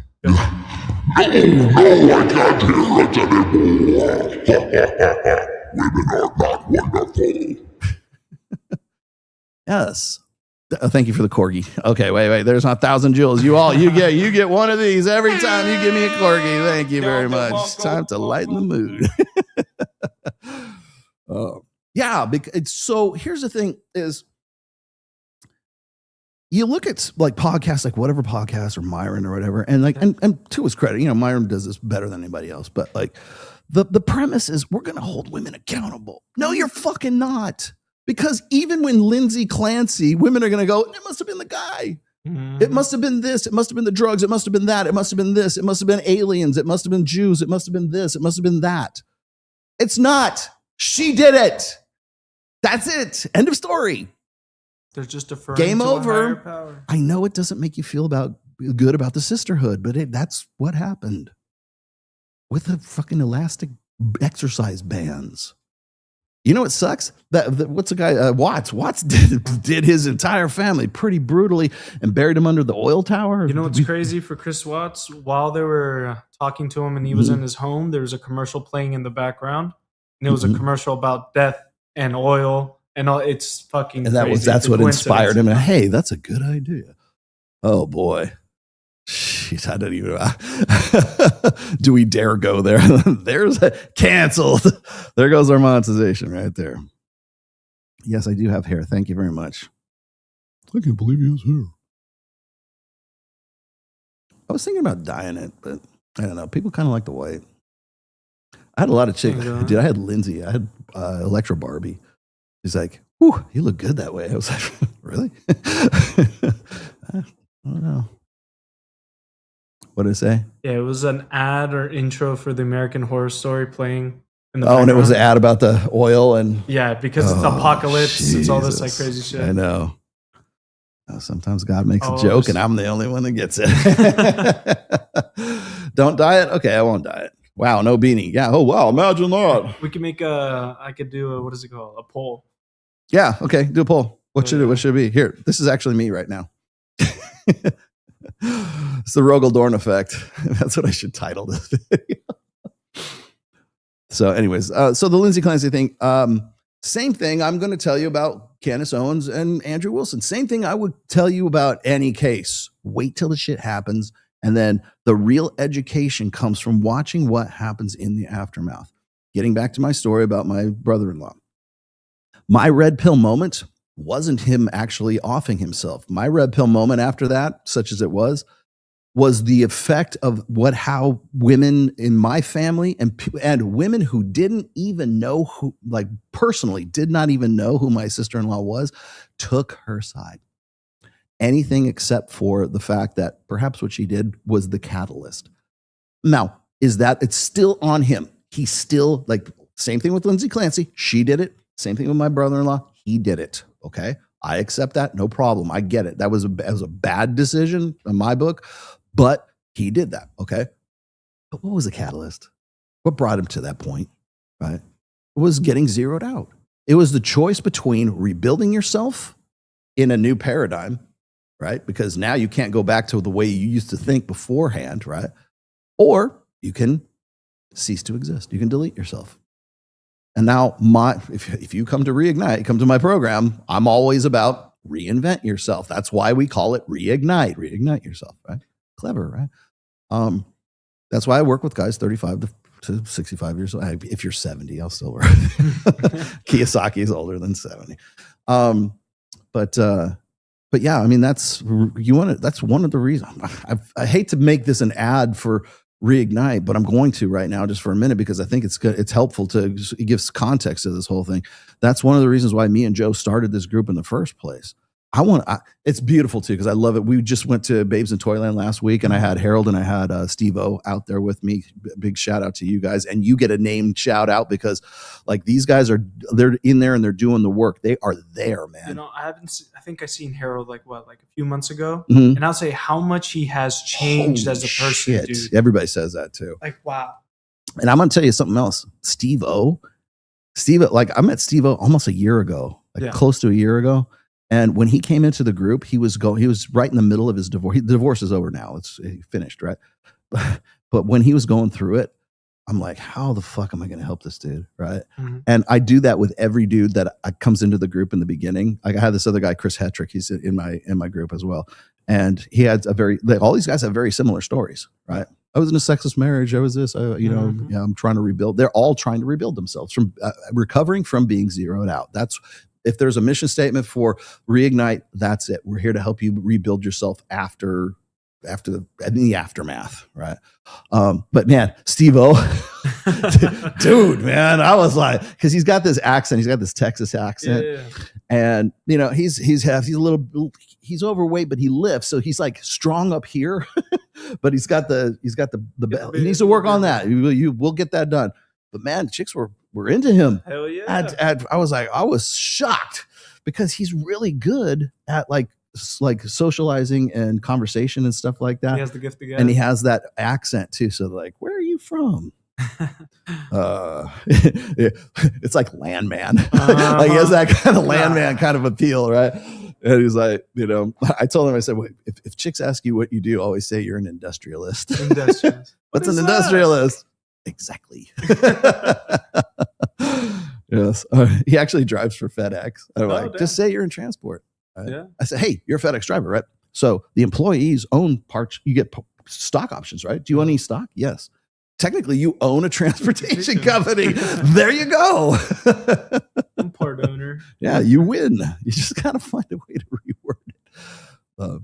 But anyways, the important part about Clancy, the important part about Watts as well, the important part about my brother-in-law's tragic suicide, is watch what happens in the aftermath. And that was the first thing I said when people turned me on to the Clancy case. They're like, what do you think about this, Rollo? Do a show about this. I'm doing your show for you right now. But my first impression was watch what happens. You want a real lesson? Watch what the cope is from the women when she is, in my opinion, from what I can see thus far and running this through Perplexity and through Claude, she ain't gonna beat this. There's no fucking way she beats this rap. If she does, the fix is in. Okay. Did you find out if there's a death penalty in Massachusetts? There is not. There is not. Not Okay, so since she's 1984. so she's only going away for life here, which is maybe okay. I don't know. But the fact of the matter is if you watch women, because this will teach you more about the nature of women than anything else. Well, don't you think it's pretty fucked up? Yeah, I do. But I can only take that so far. You want an education. You want something to sort of like something you could use for leverage. This is the nature of women. They will find, remember solipsism, they will find some way to not make it about them. They will find some way to find something outside of themselves, right? That's what solipsism is. I'm the only thing that exists in the universe, and things that are out here, they're the NPCs. It's what are they? I love it when they say it's a main character syndrome. That's solipsism right there. So you're saying That's can't be it. player one? Yes. Oh, you like to like when I call it solipsism, Rollo, show me the evidence that there's real solipsism. Oh, that's a philosophical, and they get all like lost in the weeds and everything. Yeah. And then like the next day, I'm hearing like main character syndrome. It's the same thing. You just like to hear it in a different, cutesy Gen Z fucked up way. Right. Okay, fine. You want main character? We'll call it that. It's the same principle. But the fact of the matter is that you want proof of hybristophilia. Got it. You want proof of confirmation of main character syndrome, solipsism. Here, you got that too. You want to see how they're going to deflect anything away from the sisterhood and then try to put it on Patrick Clancy. Got that. That's there too. It must be the guy's fault for gaslighting her. Or now we're going to, I guarantee you this will be the next thing. It's going to be, she had a lot of stress and she was all by herself and she had 3 kids and she was trying her best. And she was, the kid was one of the girls, the older girl. Mm-hmm. She didn't like to poop at school. And so therefore that's why he had to go get the stool softener at CVS when he was out of the thing, or she told him to go get it. Right. Yeah. So she's dealing with a kid who's, got constipation or some shit like that. So that's hard on her too. But the thing is like when you listen to the testimony of Patrick, he's like, she was just normal. She was like completely, totally normal. One detail these fucking women harp on TikTok and all these goddamn videos on their bullshit is that he went to call to make sure what brand to buy for the stool softener. Mm-hmm. And they're like, how incompetent. You don't know what brand or whatever the fuck. You should already know that. I'm like, what the fuck? What? It's funny is the here. Yeah, that's stupid. Okay.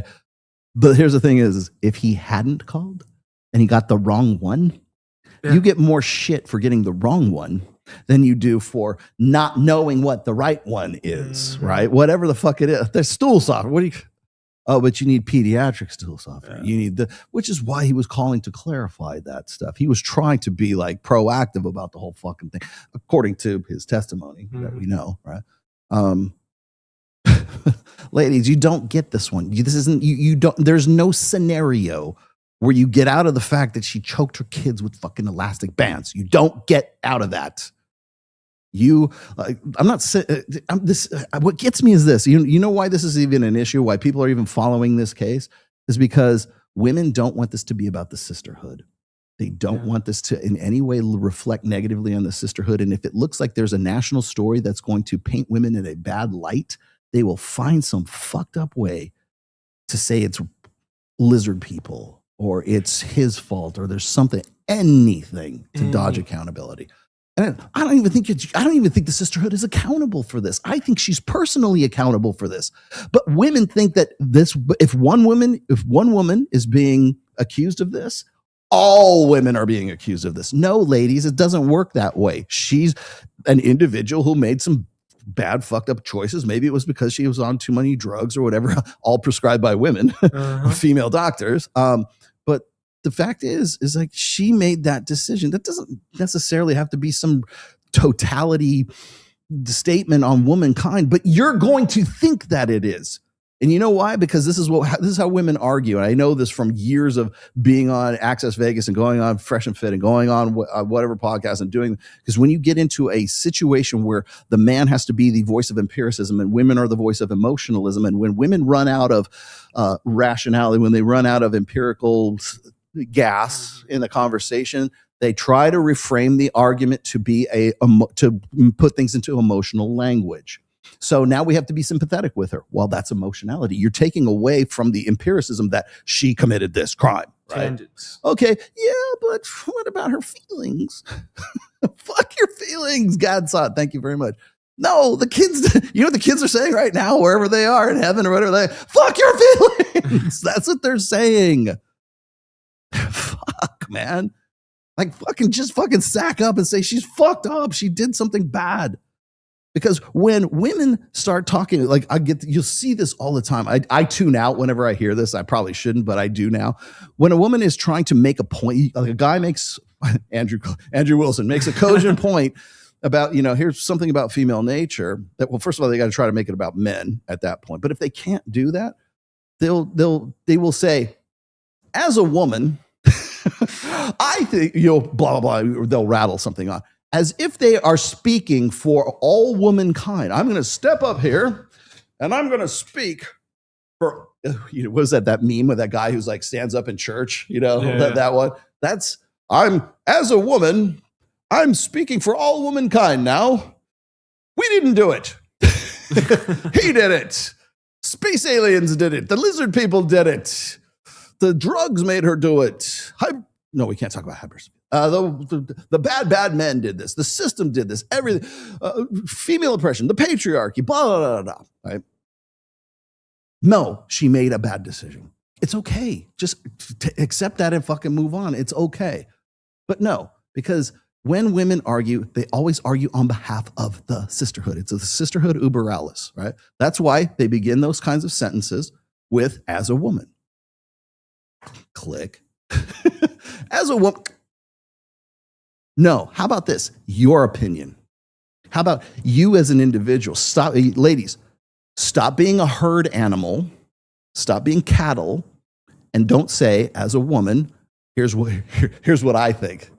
So are you talking on behalf of womankind or are you talking on behalf of yourself? Well, clearly you wouldn't have started the sentence if that were the case. Well, Rillo, as a man. Like how many guys are like, as a man, we know you're a dude. We know you have a dick. Okay. Please just continue with your point, right? That's bitch behavior. Yeah. That's what we call that bitch behavior. Adding authority to you. Yeah. I would I've been doing this podcast for God knows how long. I've written books about like male nature, female nature. I've heard no, they're not lay guides. You're thinking about Roosh, not me. I've been doing this quite some time right now. It would never occur to me to begin a sentence with, as a man.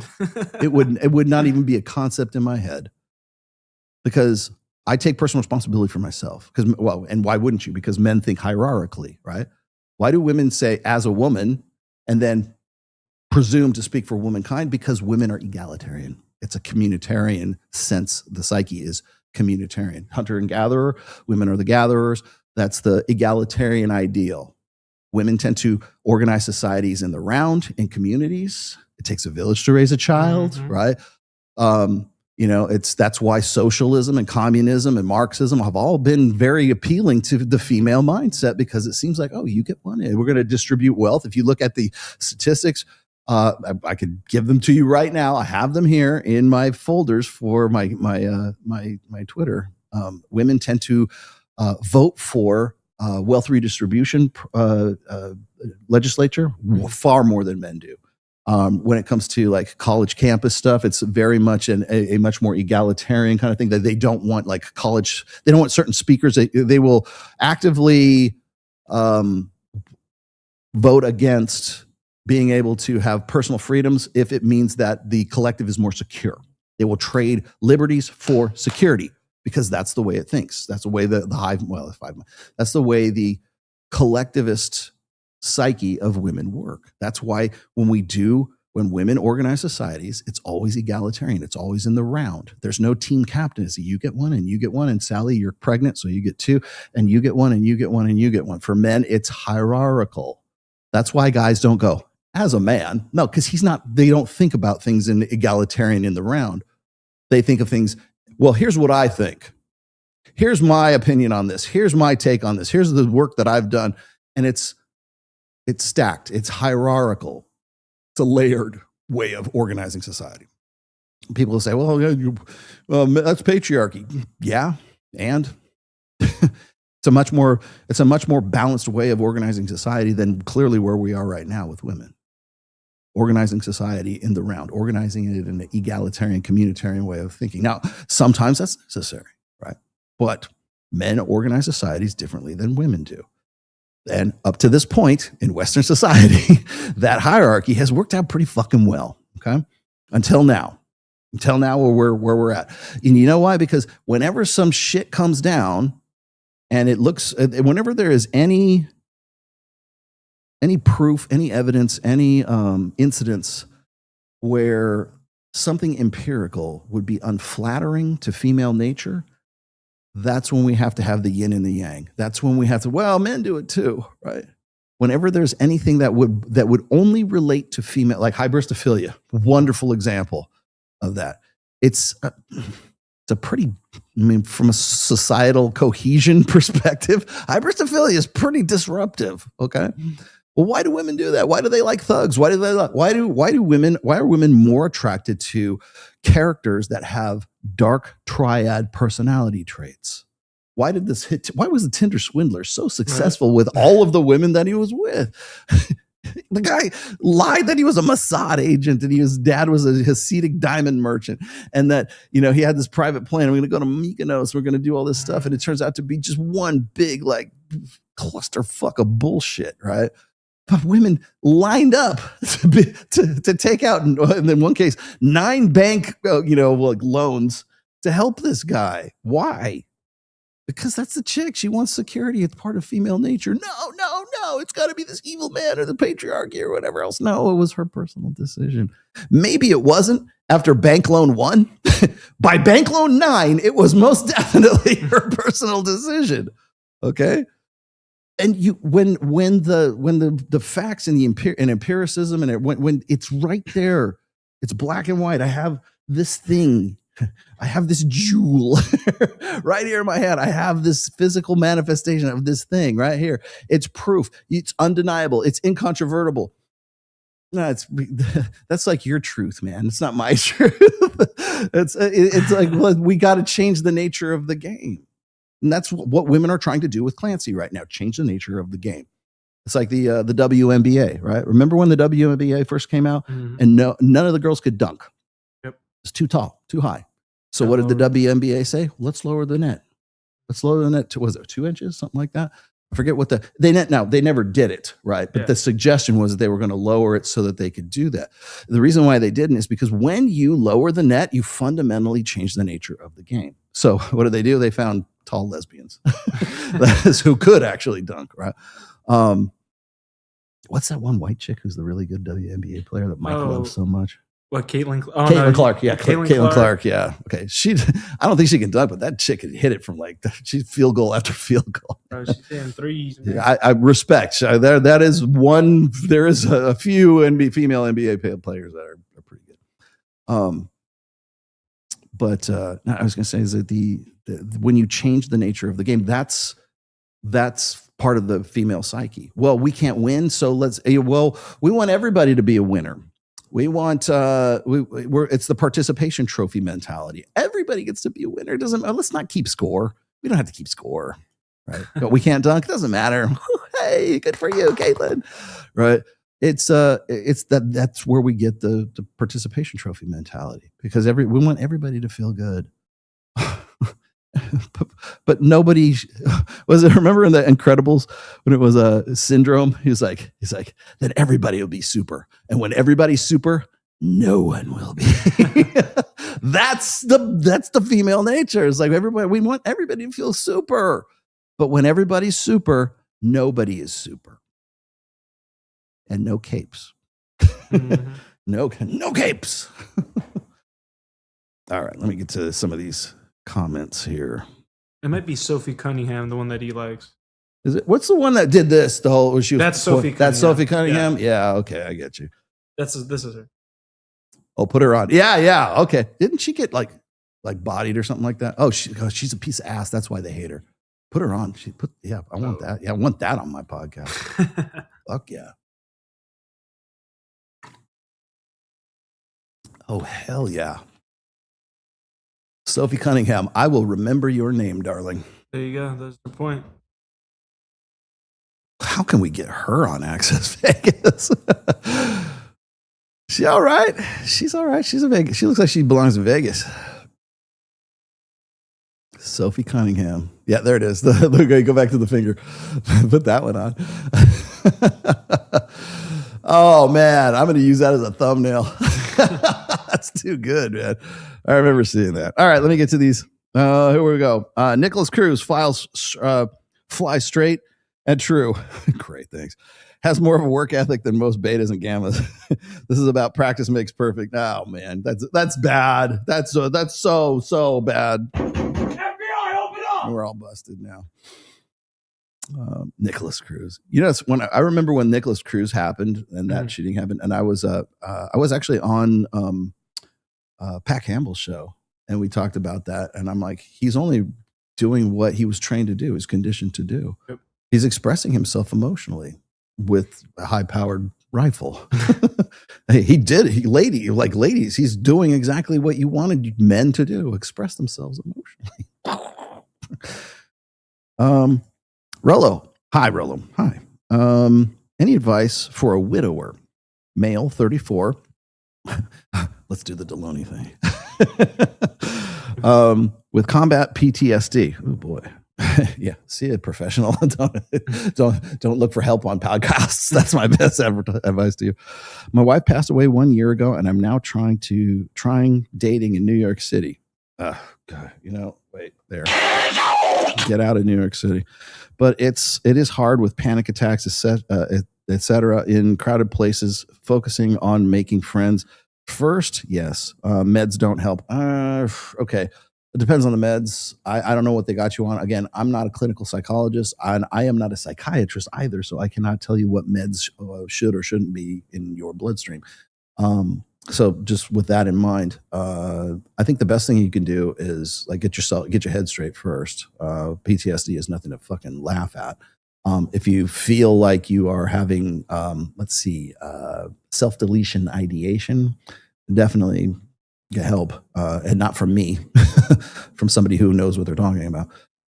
That said, if you're looking for if you want me to give you some sort of like direction here, New York City is not where I would suggest you be, considering the volume of people that are there with PTSD.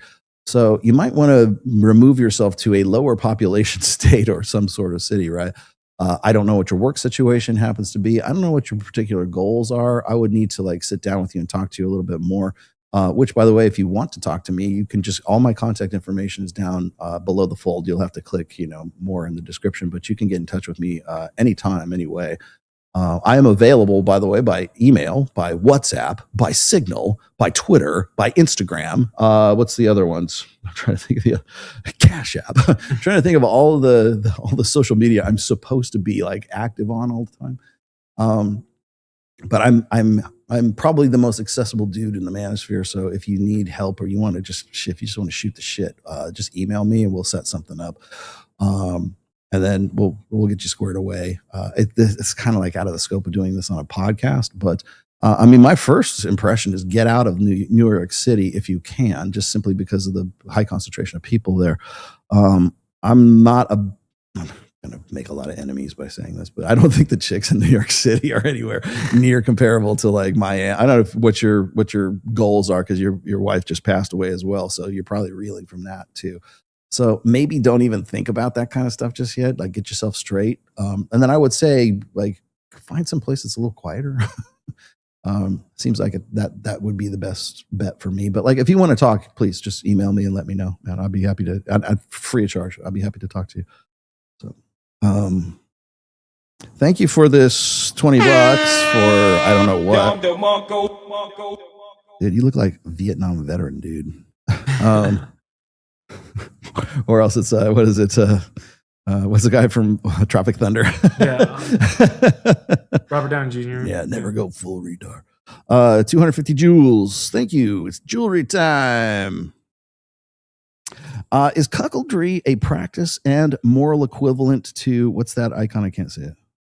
It's a grape. Grape? Oh, okay. Is cuckoldry and practical Moral practical and moral equivalent to grape?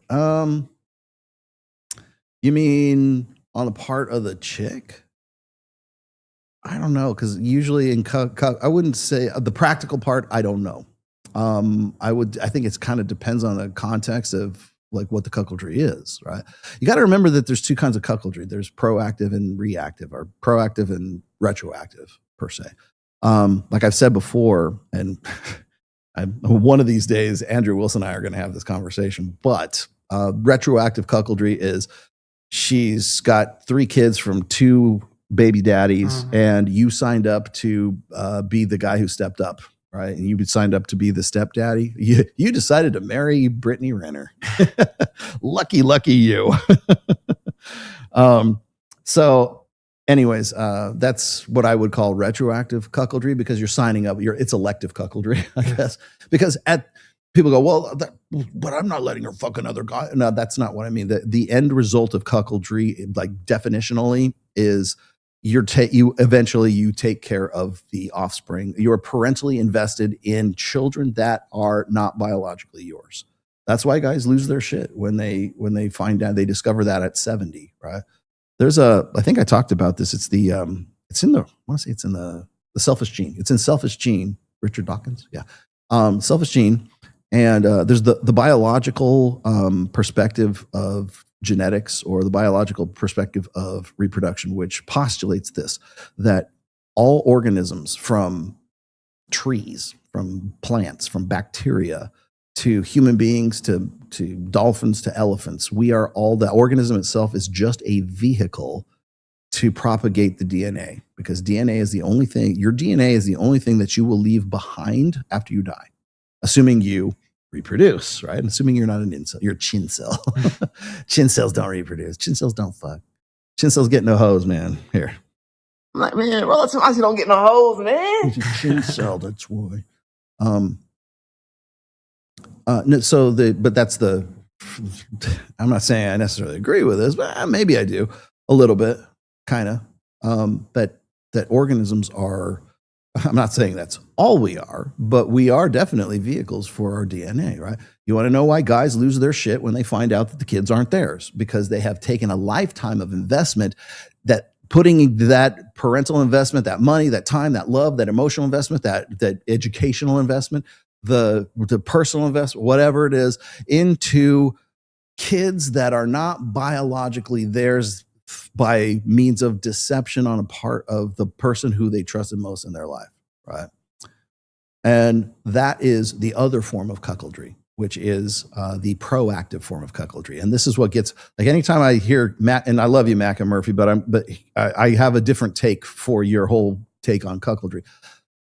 There's a school of thought. There's guys who want to say that like cuckoldry is very rare, right? It only happens like 3% of the time, or at most 10% of the time, which if you go worldwide, maybe 10 reported. But when a guy suspects that the kids aren't his and he goes in to get a DNA test, then it jumps up to 20, 25, 30%, right? Well, yeah, because you already thought there's a bias for the guy who's going and doing the cheek swab and everything else. And lo and behold, 30% of the time, he was correct. His gut instinct was right.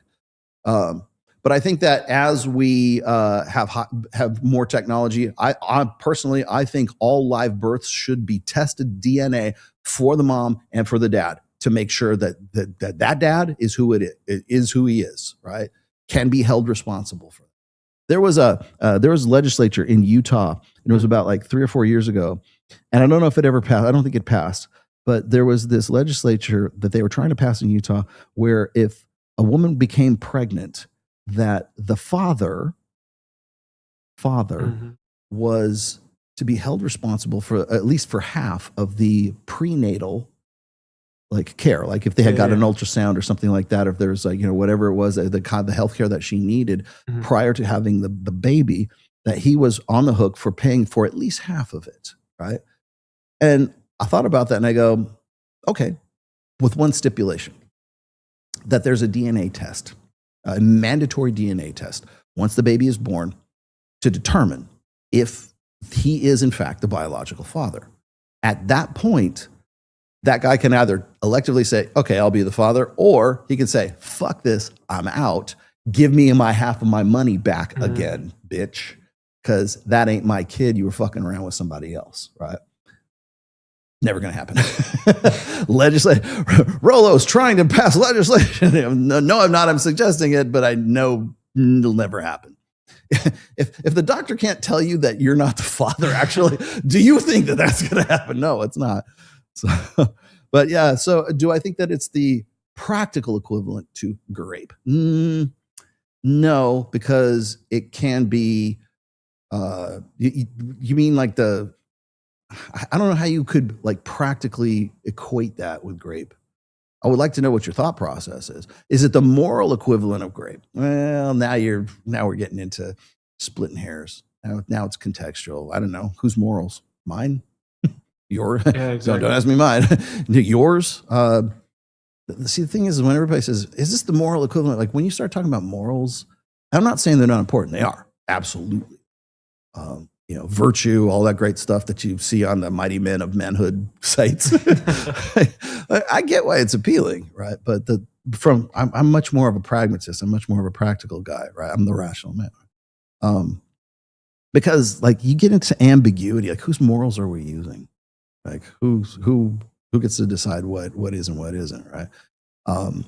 Is there a moral aspect or immoral, amoral, whatever aspect to grape? Absolutely, there is.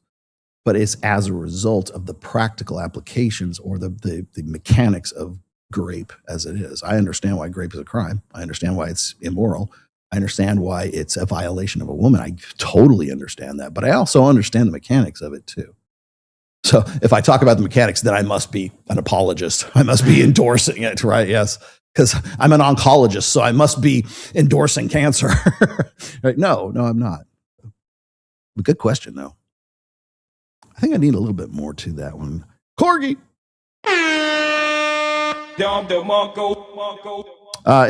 Steve-O. This is Steve-O. If your woman is looking at you in a strange way, she's probably planning your exit. Get out. Again, what's the strange way? Do we really? It's funny. I was listening to this.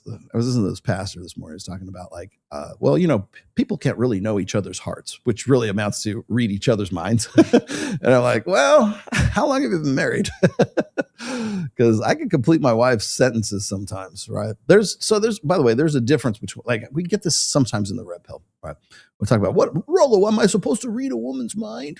No, but you're supposed to be perceptive enough to like figure out if she's like pissed off at you or hungry or hangry or whatever. You need to be able to read like body language and everything else. I mean, there is certain things that you're not necessarily a mind reader, but you can. Okay. There's a difference between reading minds and understanding patterns, right? Patterns lead to predictive frameworks, right? So can you create a predictive framework from constant patterns? Absolutely. We do it all the time. I'm doing it right now, right? That doesn't mean you're reading minds, but whatever, so if she's looking at you in a strange way, I don't know. My wife looks at me in a strange way. It's time to go upstairs. Jeopardy question. Okay. I'll take a Jeopardy red pill for $800. An alpha widow who loses her alpha to an assassination bullet in Utah. Thank you. Here we go. Remember that? What was that Jim Carrey meme? Here we go. Okay, here we go. And realizes she's stuck with her beta bucks for eternity. Who is Candace Owens? Loses her alpha to an assassination bullet in Utah. Realizes that she's stuck with her beta bucks for eternity. Who is Candace Owens? I presume you're taking a dig at Erica Kirk. I've already talked about Erica Kirk on here several times, where Of hell, I still take digs at Charlie Kirk now and then too. I don't think that's necessarily off limits. I think we're kind of like lionizing Charlie as certainly as a martyr right now. He basically was killed for saying the things that he said, right? Which in some sense actually does, I think, make him a martyr. Sorry, that's my bonehead take on it. I'm not saying I agree with everything he said. In fact, one of the things and I didn't say this during the when I was doing the breakdown with Mike a day ago. One thing I didn't really get out of my mouth was I used to know Charlie. I had exchanges with him on Twitter. I think I might still have them. I've got DMs in Twitter where I used to talk to Charlie back in the day before he was Charlie Kirk, right?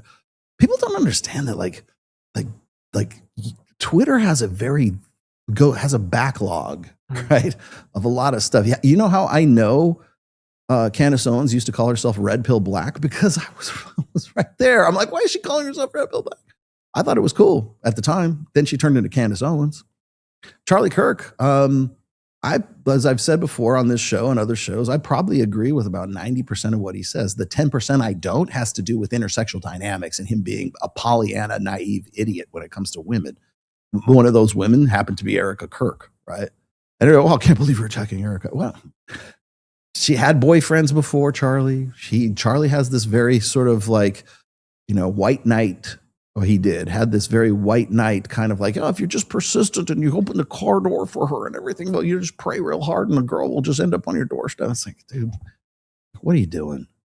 And those are some of the conversations that I had with Charlie back in the day. Now, he probably wouldn't know me from Adam if I went up to him and talked to him like before his assassination. But those were the conversations we had way back in 2017, I think. Milo Yiannopoulos. I know Milo Yiannopoulos too. It's funny. I was like, was it Sean Kelly has this list of all the people he wants to get on the show, and Milo was on there, and I'm like, oh man, that's gonna be great. Challenge accepted. But I used to have Twitter exchanges with Milo Yiannopoulos back in the day when he was a writer for Breitbart. When he wasn't Milo. He was Milo Yiannopoulos. He wrote this very interesting piece for Breitbart about Roosh at one point. But if he was ever wanting to get like red pill perspectives and stuff like that, he would just DM me and say, "Hey, what do you guys think about this?" I'd be like, "Okay, here, that's what I think." And then he might use it, he might not. But then he started, then the 2016 election cycle rolled around. And he started hanging out with the likes of what's her name, Ann Coulter. That was the beginning of the end, man. I remember Tim Pool. When he would run around Berkeley with a GoPro on top of his helmet, like a bike helmet, and he'd put a GoPro on there, or he'd have it on his chest or something, and he'd have another one where he's doing these. It wasn't even. I don't even think it was live. Maybe it was live. But he'd go around like Milo and Ann Coulter would say, "We're going to go do a talk at Cal State Berkeley," and all of Berkeley would just erupt in riots and be throwing burning trash cans at each other. They didn't even know why they were pissed off. They were just pissed off, right? And here's Tim Pool with a GoPro. Hey, what do you think about this and everything? That's the Tim Pool I used to know. But I never knew him in Occupy Wall Street because that was before my time. But I did know him when he was at Berkeley and he was pulling that shit because I was entertained by that. I know Jeremy from The Quartering when he actually had the reason why he called his channel The Quartering is because he was opening Magic the Gathering cards pretty much daily. That was his whole thing. And then he became Jeremy, of The Quartering, who does political commentary now, which I can imagine is probably more lucrative than Magic the Gathering. But people don't know I have a very broad backfield of people that I've known in the past. Do you guys remember? It was as recent as 2023. This lesser known divorce attorney by the name of Jim Sexton came on my show Rule Zero in September, I think, of 2023, along with another lesser known influencer by the name of Andrew Wilson, who was on there with me and Mike and Ryan Stone. I still have the episode if you'd like to see it. Those two guys, those big behemoths of of influence today, they were on my show back in the day, my humble little Rule Zero show. People, it's funny, the people who have like gone on to bigger and better things ever since, like, Rolo, how come you're not bigger and better? Because I don't know. I'm a kingmaker, but I can't make myself the king. I don't know how. Oh, I do see talent when I know talent when I see it, though. I'm good at talent acquisition. Another corgi. And Ryan, Rolo, and Royce are right forever. Ever and ever. Oh, those guys are back. Yes, we are. We are correct forever. Yep. I put on a hell of a show. Thank you. I try. I do my best. Gosh, let's look at some of these in here. Is people giving me shit about anything? I don't know. Wait a minute. I put these on here for a goddamn reason. Okay, well, we already saw this, right? With the diazepam. I wonder what is lorazepam is a antidepressant, right? I think that's like Zoloft or something. Pretty sure. They're all mostly benzos. Okay, I have to give Coral Osborne some shit here today too, because it wouldn't be a show if I didn't. Coral's supposed to come into Vegas. Coral, is it going to be the end of this month? Quick announcements. We might as well jump into those really quickly. We have Access Vegas coming up this Wednesday, which should be a hell of a show because it's we're in between bikini contests. We are lousy with bikini contests this year. And Maya, my favorite, as you know, Maya Allegra, won the bikini contest for the Swimsuit USA bikini contest. That was at Swim Week at Babes in Toyland. When we were in Babes in Toyland, I was just like, oh, bravo. And then she came in second at the last one we just had on, was it Thursday or Friday? And so she's sweeping. She's clearly going to go to the Swimsuit USA is going to be the Dominican Republic this year. Mm-hmm. So she's going to an all expense trip to the Dominican Republic. I don't know if that's a good thing or bad thing. It is if you're new. Nuclear Claudio.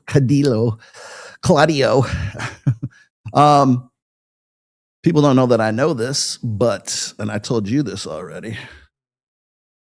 God, I don't know what to do with this. You know what? Help me out here, people. Help me, chat. You got to help me. You know what I'm going to say. Help me out here, okay? Shit, I should look up the other guests. So we have this little show here in Las Vegas. It's called the Digital Social Hour with Sean Kelly. And I don't know if the show has dropped yet, but Mike almost got in a fight in the last one. Sean Kelly has decided to change up his format quite a bit, and he's trying to follow the Jubilee format, right? It's the 20 on 1. Like, you remember the Mark Manson thing, where it's that whole thing. And so Sean's trying to do this at Origin Studios, and Origin Studios was not built for this kind of show. I'm going to tell you right now, it's great for Access Vegas. It is kind of lousy for 10, 20 on 1 shots right now. How do I know this? Because I was on one with Gary, the numbers guy, who was very complimentary. I thank you, Gary, for the love and support you gave me during that time. Numerology is still bullshit. So on that show tomorrow, I want to say about noon, Pearl Davis will be recording, and it's going to be Pearl versus 10 feminists. I think that's how it was built. 20 feminists, which really means for Sean Kelly's show, it means Pearl plus whoever he can scoop up off the street, because they might not be feminists. I don't know. What's funny is, like, Sean has no problem actually getting big names on the show. He has more problems getting people to debate those big names on the show. So he'll hit me up occasionally. I am not going to be on it, as you might guess, but she'll be here. Oh, I know. And then Tuesday, who do you think's going to be on? Well, we're gonna flip the script. It's going to be not so erudite.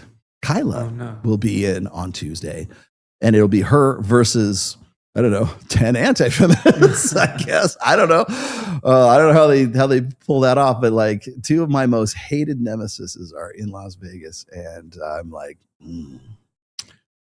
Do I go down to the studio? Do I go down and raise holy fucking hell? And let me tell you something, ladies. You are lucky I don't drink anymore. You are fortunate that I don't. I am a man of God. I do not drink anymore. Yes, haram. So that's going on in Las Vegas tomorrow. And people think that I don't know that. And I do know that because I have moles. I have moles in the network, little moles in the network. Yes, I know. Sean's actually a really good friend of mine. So, okay, let me restate that. I'm a really good friend of Sean's because whenever he needs a ringer, he brings me onto the show. But sometimes I get a good one, like with Rashad McCants, who's now a good friend. So it's not all bad. But yes, so put a 1 in the chat if you think I should go down to the. I'll make a poll for it. Make a poll for it. You think I should go to the studio tomorrow? It's at noon. I think Mike has been beating around the bush. He's like, yeah, I'm going to do a debate or something this week. I can't tell you who just yet. I'm like, bitch, do you think I don't have access to the fucking roster at Origin? I do. I know who you're going to talk to. Coral, there's Coral. Coral Osborne has decided to. There we go. Oh. Cool. Okay, we'll let that go. Oh, well. Okay, who had Michael Sartain for, what time is it? 3:50? How many times? What's the timestamp? Timestamp 2:40. If you had 2:40 for Michael Sartain, you're the winner. He just decided to respond to something in my text, but he always chimes in every time I'm doing a show for some reason. Should I? Yes, 100%. Like, you're not going to say no. Like, well, let's start some shit. Even if you love me and you want to say no, you're still going to say yes. Yes. What is, guys? Got no Beanie Rolo before GTA 6. Yes, you're welcome. There you go. Hey, they're working on Space Marine 3 right now, too. Crazy. Yeah. In case you were wondering, yes, I will be at the LVO, the Las Vegas Open, which is the largest, well, it's a gaming convention, but it's tabletop gaming convention. And it's primarily Warhammer 40,000, but Las Vegas Open, baby. There you go. Open. That's all you need. Put it on. There you go. That's it. Click images so I can show this. Yeah. Oh, yes. There you go. It is one of, if not the largest gaming convention, well, certainly on this coast anyways. But dude, that's sick. There you go. So we should do a 40K stream. Dude, that'd be dope. I'm thinking we should do that. There you go. That's good. Awesome. Okay, wait, stop. Look out, count how many black shirts you see. So I've said this once or twice on the show before. I'm a black shirt. Okay, that's what people will call me at a convention. Because guys who are like serious gamers, for whatever reason, they always wear black shirts at tournaments. And they tend to be older dudes, and they always wear black shirts. So I am black shirt. We're in the 40s. Yes. Yes, I know. We're in the 40s. 67% yes. 2% no. 33% no. Yeah, they're like, no, don't go talk shit. Let's see. I'm 36, single, no kids, dating a 34-year-old single mom. I love her, but judge her past high body count, thus the kids, and tattoos. Why? Struggle to accept her child. Okay, there's why. Since I wanted a family from scratch, what should I do? Stop dating single mothers. What should I do? There you go.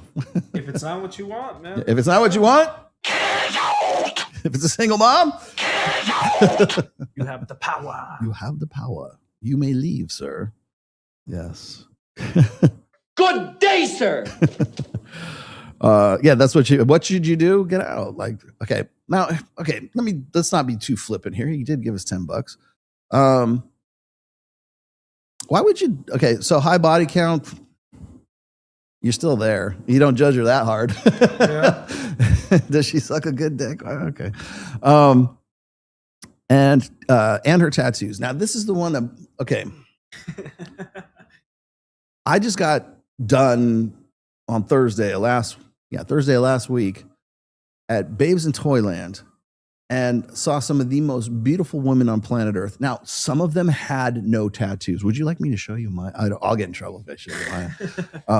No tattoos whatsoever on Maya Allegra. Now you know why I'm in love with her. But it's not the tattoos. I love her for a lot of different reasons. She could have tattoos. She could have a full sleeve, and I'd probably still be into her. But my wife has one tattoo. Yes. No. And no, it's not on her cooter or her ass. It's actually around her ankle. She's got a little, it's like Hawaiian flowers and hibiscus shit like that, like she got when she was like 19 or 20. Okay. I have one tattoo. This is my coat of arms for my real last name. It's not Thomas. But I don't.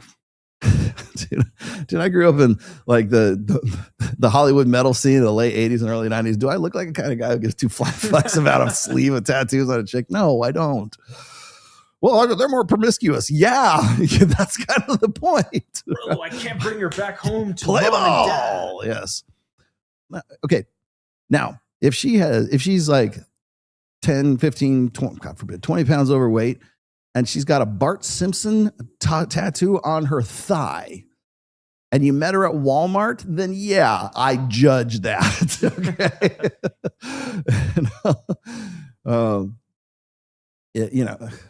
Quite honestly, I think tattoos should have a purpose. If you're going to put some image on your body that's permanent, there needs I will never not be this. Okay. So that's why I got it put on there. And I got it put on 2 weeks before my daughter was born. Okay. There's been times in my life where I have like said, you know what? I think I really need to, here's what I'm going to do. I promise you this. Okay. It makes me sad to think this, but whenever Ned passes, I will get a Greyhound tattoo. I will get a Greyhound because he'd probably be the last Greyhound that I get. So I will definitely get a Greyhound tattoo once he passes. So there is that. And it will probably look like that Celtic one that I have on the guitar, or the lute that I have too, that was custom made for me by old Ragnar back in Arkansas. But he's my Viking Norse high priest shaman. But he knows all that shit, so I'll probably do that. I have no problem with tattoos whatsoever. I think that should mean something though. I don't think you should put Bart Simpson on the side of your thigh. You can tell it's white trash when you see that on there. Like you people of Walmart. You remember that? Remember the people of Walmart? Yeah. Okay. If you have tattoos and it looks like you belong on people of Walmart, then yes, judge the tattoos. Otherwise, what about a tramp stamp? Yeah, right on. Was it Chris Rock who said like if you see a woman and she has a tongue piercing, she will probably suck your dick. If you see a man and he has a tongue piercing, he also will probably suck your dick. Yes. I would love to get that. Anyways, so my question to you is like, what's the big deal? I want one that's pure. Okay, good segue into what I'm going to talk about next here, but hold that thought. Okay, the easy answer is then leave. If you have a problem with it, then leave. If it's not working for you, then leave. You know, here's the solution. Fuck other chicks. Date other women. How about that? I want to hear his rationalization. Go out and do something else. You can do something else. It's okay. She's not the only chick in the world. Most of the guys, like, here's the thing is, like, guys who've told me that they have like a fetish for chicks. I like chicks who got a little more meat on them. No, they're easier to fuck. Fat girls are easier. Seriously. They're motivated buyers. You don't have a fat fetish. They're just easy to fuck, man. Nobody's ugly after 2 a.m. Yeah, that's you. Or I like older women. I like cougars. Yeah, because they're easier. I did too when I was 22. I was with the chick who was a manager of our band. She was 41 and I was 22. She's the girl that had remember the condo story where I said that the condo was longer than it was? That's the girl. I was with the girl who was mystery door. She was fun. It was a lot of fucking fun. Was I going to marry her? Fuck no. And did she know that I wasn't going to marry her? Yes. But man, it was fun for that. She used to say, "This is for now." And I'm like, yes, it is. And it was fun. It was good for about 8 months and we're done. Yeah. Right? But never did I say, I prefer older who are 20 plus years older than my age. That never came out of my mouth. We have a cousin in Mexico that I guess, exclusively dates older women. And like, I think he got married to one that's like 40. Like, I think she's like about almost 20, 30 years older than him. Okay. And everyone in our family is like, what the fuck? Because we're just asking, like, why? Is it a sugaring thing, or is it just like he's just No. down with it? Is she hot? Is she good looking? Is she fun? That Yeah. eyeglass scene? Nah. No. Okay. Like, here's the thing: is if you, I'm not going to judge you for wanting to get with an older chick. That's fine. But like, the thing is there has to be an upside. Yeah. Exactly. Is the upside good? Because young chicks are hotter, younger, tighter is something pretty nice, right?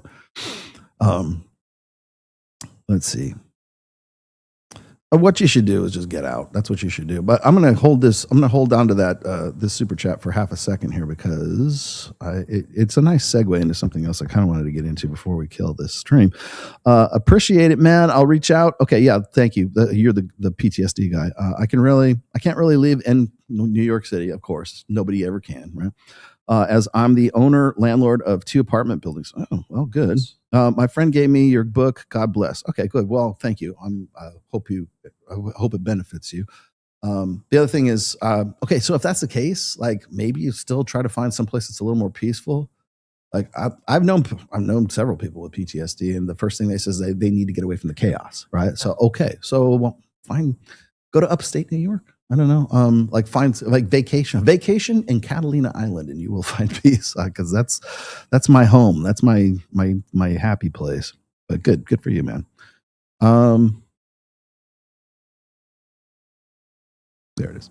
Joke's on you, Trollo. Ned is immortal. Yes, he probably is immortal. Yes, Ned has power. Yes. Ned is by the way, Ned is in very good shape. There's nothing wrong with Ned. He's absolutely fine. He's perfect. He was runner. You know, it's funny. All you have to do. Oh, that's a corgi. Hold on. There is a corgi. Oh, that's a goat trophy. Sorry. Well, you give me a corgi, you get one of those. You will change the nature of a dog just by trimming the nails of that dog. Yeah. Especially greyhounds, because whenever his nails get a little too long, you know, you could sort of tell his gait's a little bit different when he's walking and stuff like that. Take him down, get him cut. He's a puppy. Zooming. Like the day of, he's a puppy. I'm like, damn, man, that's all it takes is a nail trim. Boom, completely different dog. Zero dynamic. Watch your dog's nails.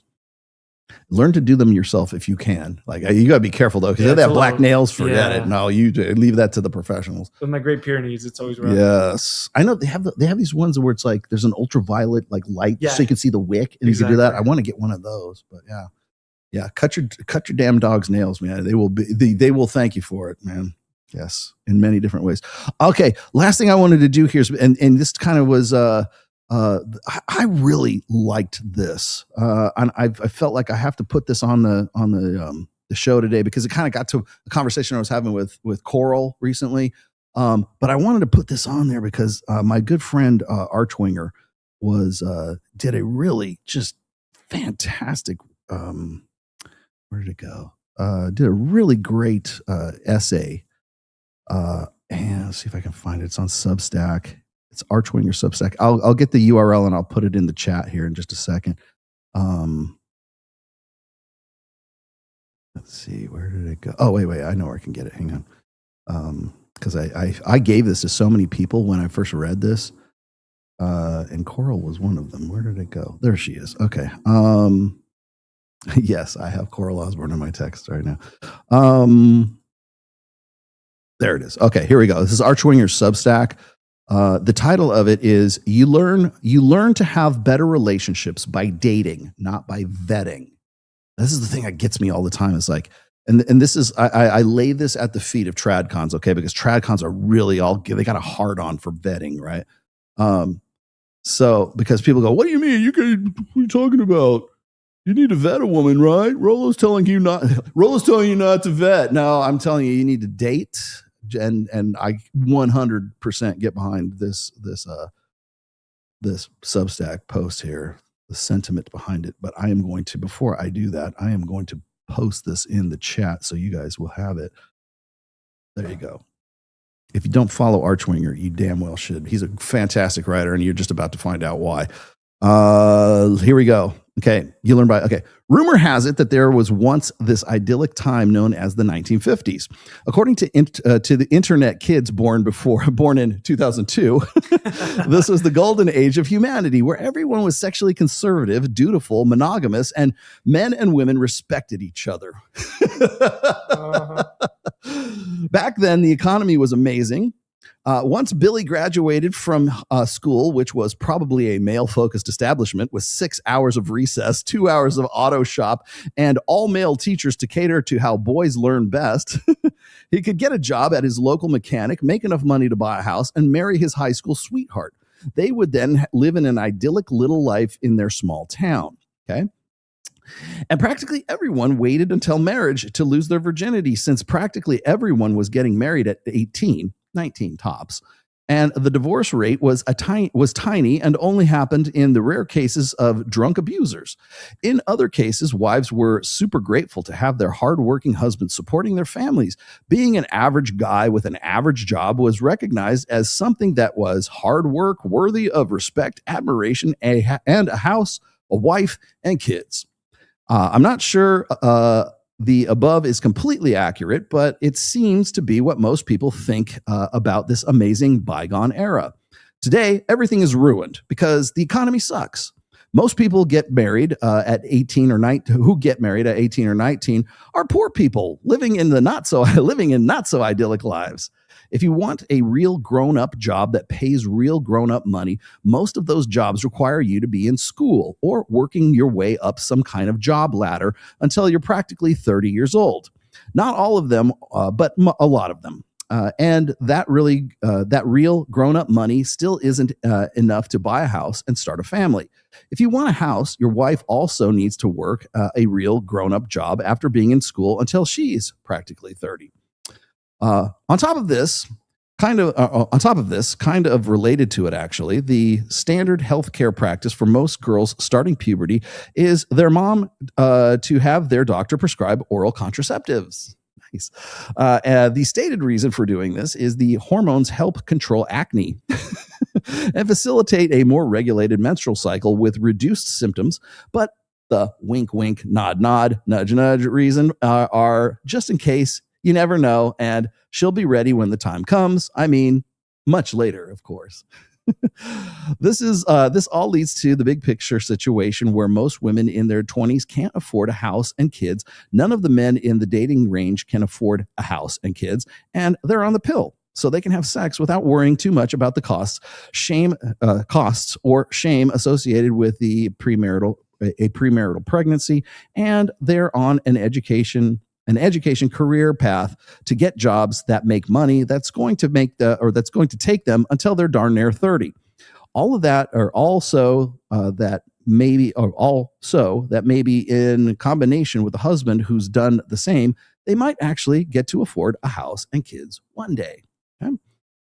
It's not realistic to expect human beings who are biologically wired and driven to procreate pretty much as soon as they hit puberty starts to refrain from sex until they're practically 30, finally finishing school or a career, climb and getting real jobs, and finally starting to settle into a position where marriage and family might just barely be affordable, barely, if they're lucky. Humans are going to have sex as much as they can get away with long before the heavily delayed marriage. We can wag fingers and call them moral degenerates, but they're doing what human beings are literally wired to do. That 1950s morality made a lot more sense in the 1950s than it does today. As a result, all of this, colleges are pretty much casual sex training camps. 18 to 22-year-old children are sent into an isolated universe. College campuses are practically self-contained towns nowadays with thousands of other people of the same age. All of them have pretty much no actual responsibilities except vaguely making some efforts to try to pass school. I sound like Aaron Clary. There are countless parties and other types of gatherings, access to alcohol and other inhibitory substances, Molly, pretty much zero supervision since these kids are technically legal adults. And as I just mentioned, pretty much no responsibility or accountability. So colleges have turned into places where people learn how to have hookups, which becomes a useful acquired skill that gets a lot of use throughout their 20s. Because, as noted above, nobody is going until they're darn near 30 without sex. Okay? People spend their 20s, whether in graduate school or starting their first jobs as young professionals, continuing to have recreational sex. Dating apps are primarily used to find sex partners. The occasional one maybe turning into a relationship that lasts a few months, but not most. Young adults, quote unquote, young adults, and young professionals, branches of professional, hobbyist, and religious organizations is code for singles. You go to the what is it, the youth group, that is for singles, right? Modern dating is primarily hooking up, and maybe once in a while you like someone enough to do that for a little while longer. So in modern times, finding a quote unquote good woman, which most internet men use to mean sexually conservative, grateful, respectful woman who has who's happy just to have an average man with an average job, like I think must have existed in the 1950s, is pretty darn unlikely. That's just not where the world is at right now. Not socially, especially not economically. Everything, I mean everything, is downstream from the economy, which is probably a topic for another essay. This leaves men with three choices, generally speaking. 1, date promiscuous modern women. Okay. 2, date nobody. 3, hold out for the mythical rare edge case of a good woman, either while dating other women or dating nobody. So you're really just doing number 1 or number 2, but complaining while you do it, which is annoying. Okay. Doing number 1 above, doing 1 above makes many men insecure because a promiscuous woman has had a significant amount of previous sex. Most of it is casual, some of it in the pursuit of something more serious that never panned out, some of it in the context of a more serious relationship, but most of it is casual. Okay. And in most cases, more sex than men. Not because men suck necessarily. It's just that it's really easy for women to scratch the itch anytime they want to have sex, because finding a guy who will say yes to recreational sex or even a date or a relationship is pretty non-challenging. Finding an awesome guy who will say yes is harder. But if it's a while since a woman's gotten laid and she's horny, she can fudge a bit on what counts as acceptable. Insecure is a loaded, quote unquote, insecure is a loaded word. I don't mean that men are afraid they suck in bed or don't measure up as men or as humans and can't abide by being with a woman who's had a lot of men and will recognize their shortcomings. It's more that when a woman knows how easy it is to meet the next man, it's hard to ever accept that you, as an individual man, could ever truly be special to that woman. That's a good observation, by the way. It's not insecurity per se, more like humility. Recognizing that we're just regular dudes and not the most awesome man on earth, and probably not the most awesome man this particular promiscuous woman we're staring at right now is ever going to meet over her entire lifetime. This isn't some crippling lack of self-esteem. It's just basic humility. Women do not understand basic humility. That's a good point. It looks like insecurity to them. Thinking you're awesome when you're not, bordering on narcissism, is considered regular self-esteem for girls. I'm going to pause here really quick because this reminds me of all of the times that Brian from whatever podcast asked the girls around the table to rate themselves. And what is the most common number that they rate themselves? 10. You're a 10. I'm a 10. Even Gorlock the Destroyer, I remember, rated itself as a 10. Okay. I don't know if that's a guy or a girl. Somebody's going to tell me. Somebody in the chat knows. You fucking know. You fucking degenerates. But that's the cult, or what is it? Confidence culture, right? You always should say you're a 10. And I'll tell you the funny thing is when we ask the girls on Access Vegas that same question, most of them say I'm a 7.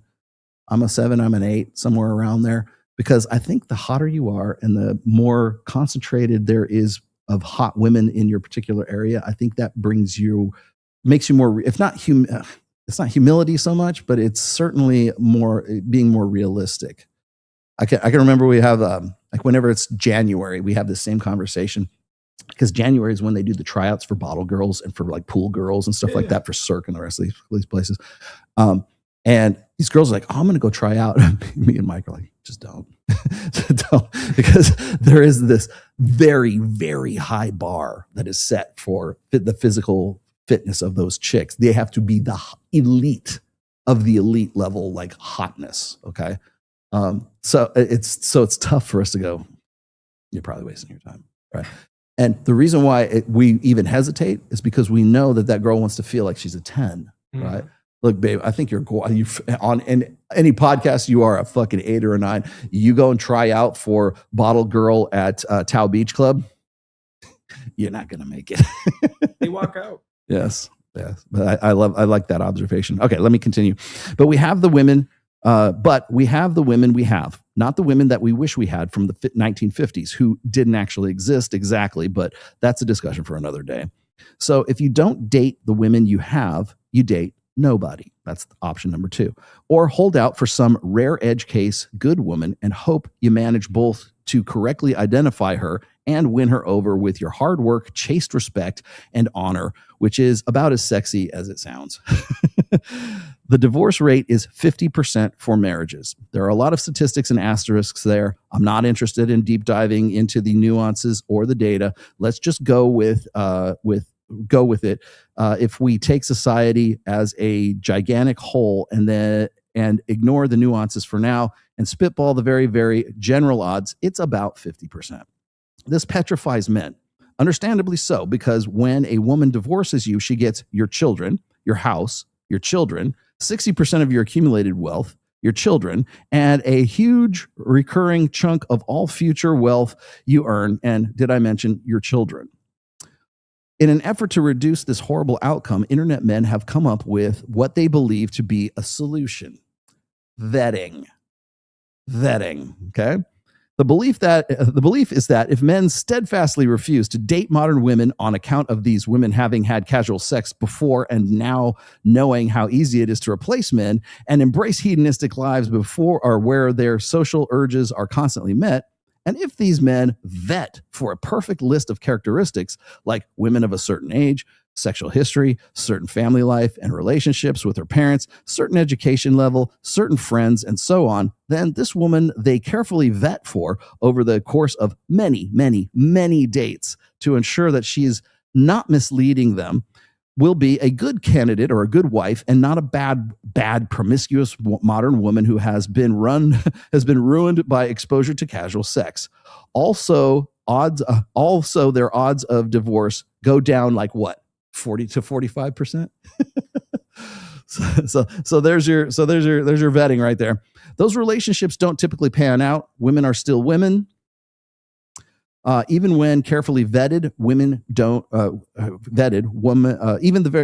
even when a carefully vetted woman doesn't cheat, divorce, or behave too badly, most modern marriages aren't filled with the endless love, sex, and respect. They just like most other relationships for the most part. A woman who's had a little less sex is still a woman. Complicating the issue, a lot of internet men get really bent out of shape over the idea of women winning. They are nauseated by the idea that women can date on easy mode, sex their way through their 20s, then marry some hapless simp and get the house and kids, divorce him and get his money and all of the sympathy and so on. How can anybody date these hedonistic sluts? They demand to know, with an exclamation point. If only men would stop doing that. They fantasize about revenge, these women getting what's coming to them, comeuppance. These women losing instead of winning. That fixation on what the women ought to get and what the women deserve isn't healthy. Being an overcorrected reaction to simps is just as bad as being a simp, except the overcorrectors don't even get the dates. Vetting doesn't work. And on top of this, vetting doesn't work, at least not without dating, because you can't vet a woman you don't understand. You can't vet a woman when you don't understand women. You also can't select an option when you don't have multiple options to select from in the first fucking place. Okay. The way to get better at dating and relationships is by dating and having relationships. Like any other skill or muscle you build at the gym, you get better by doing. Nobody vets. You don't vet. You're not going to have some magical unicorn because you vetted for her. You're going to get her because you dated her. That's the operative here. I'll keep going. I won't read the whole damn thing because it's kind of long. Almost. You don't end up with better relationships by vetting some more and complaining. You don't grow. You don't learn. You just become a whining complainer who has no idea how to handle women. You end up with better relationships by dating all kinds of women, including the large majority who have some casual sex under their belt.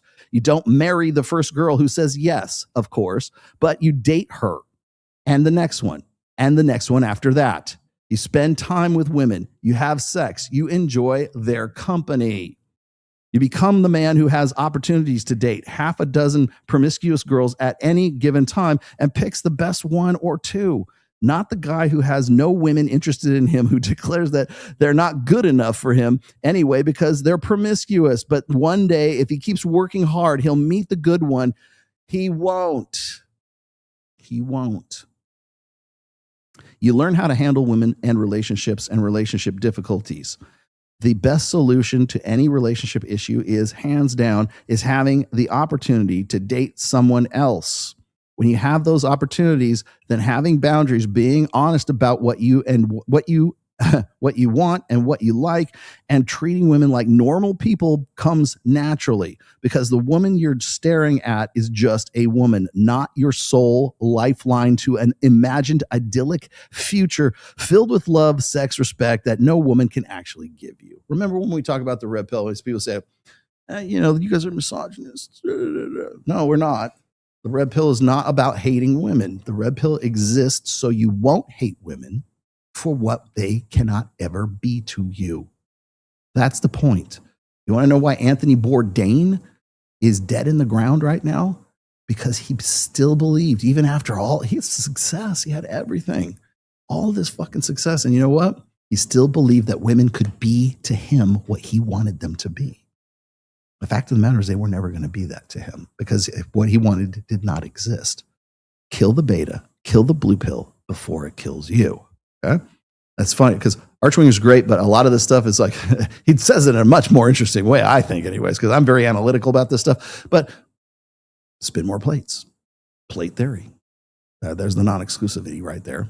We were talking about tattoos just a minute ago. This is what triggered this whole damn thing. It's like, and so? Red flags are green flags if you're not trying to marry her. Hell, man. Oh, didn't you know that if a woman has a tattoo sleeve or whatever, like, she's a promiscuous woman? Game on.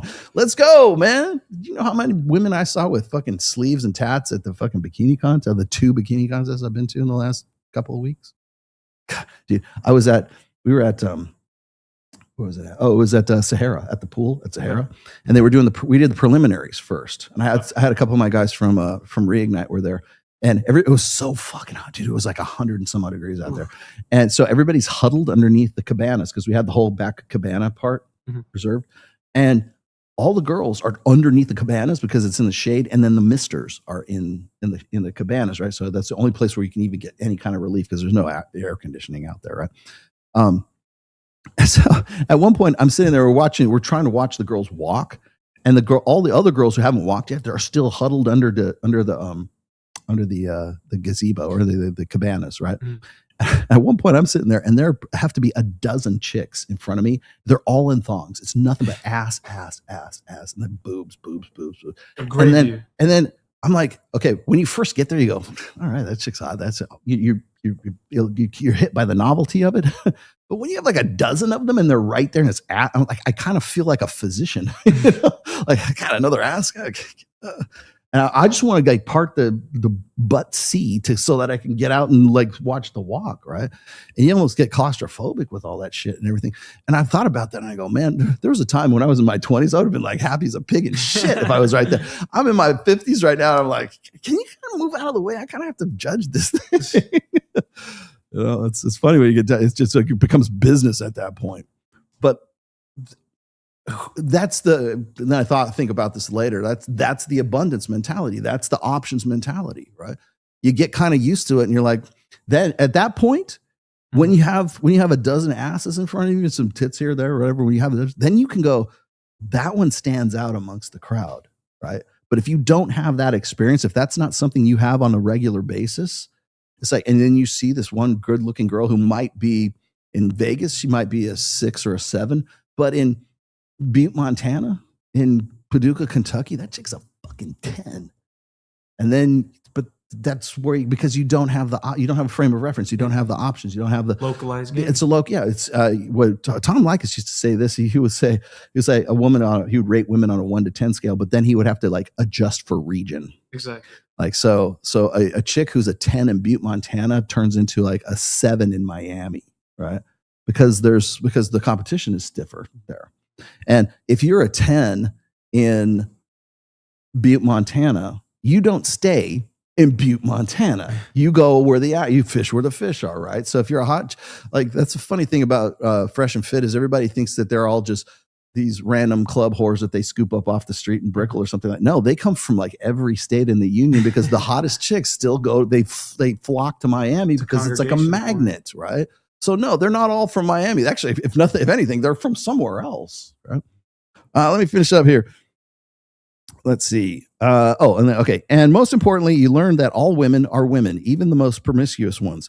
They are even the rare good girls. They are all mostly just normal people looking for love, looking for fun, enjoying life in their own way.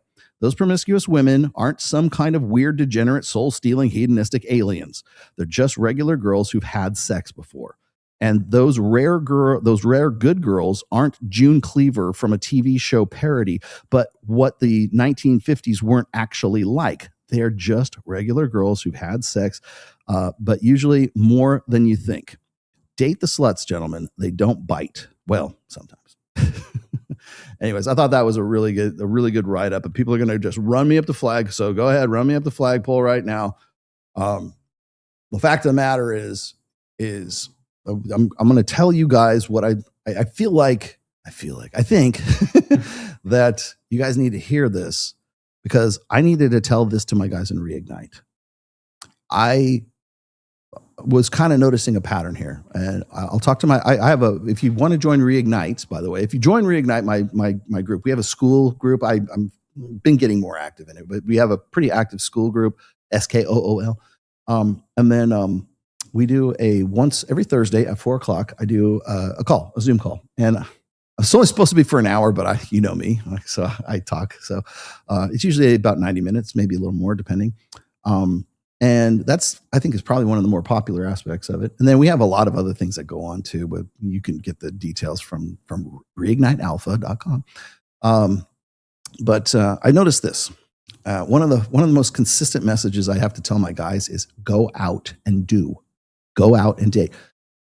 And it becomes more sort of in my face after we have an event. So if we go to Miami, the Miami White Party, for Babes in Toyland in Miami, we have events and we do stuff, and we get together, we have mock conversations with girls and stuff like that. We do all kinds of stuff. I'll sit and talk with you for hours and whatever. Then we do fun shit. We do style counseling. We go see Christian at Jackson Maximus. We have I do my fishing trip, right? So I try to make it as fun. It's an event, but it's also fun. We do other activities, right? But the featured event, of course, is the White Party. And when I get there and I look around, and this was impressed upon me just last Thursday because we were here in Vegas doing it. What was impressed upon me is that the concentration of hot chicks at Babes in Toyland is like nothing else in the world.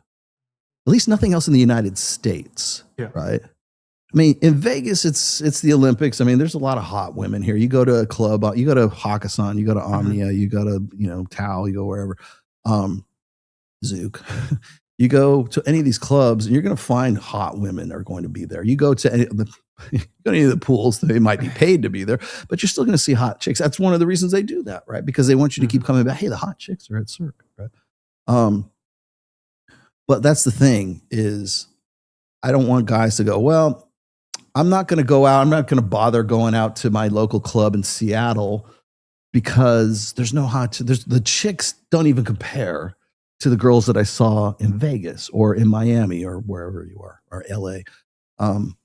Can't fish while doing mental reps. And even if they do, and even if you do manage to find a few like decent looking chicks there, it's regional. Remember regional scores? Yeah. So, and they're much less, like the concentration of them is much less than what maybe you're spoiled because of. So my idea is that, okay, I'm just not going to go out until the next event. And then I'll go there and then I'll see if I can make it work this time. Right. I don't want you to do that. You have to go out and do things. That's why I read the whole thing, right? It's doing. I'm going to vet. No, vetting is sitting on your fucking hands going, I'm going to wait until I see. Where's the girl? There's got to be a girl somewhere. That girl looks like she's a good. Go to church, right? She's got what you go become Amish if that's really the. Know how you learn how to fish by fishing. By fishing, yes. Even the Amish girls probably have tats.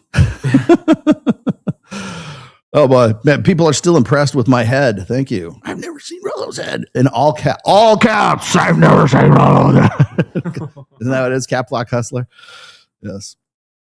Yes. So my take home message to you is go out and do, and you have to keep doing it because you don't get better at playing guitar just by sitting around and thinking and talking and reading about guitar.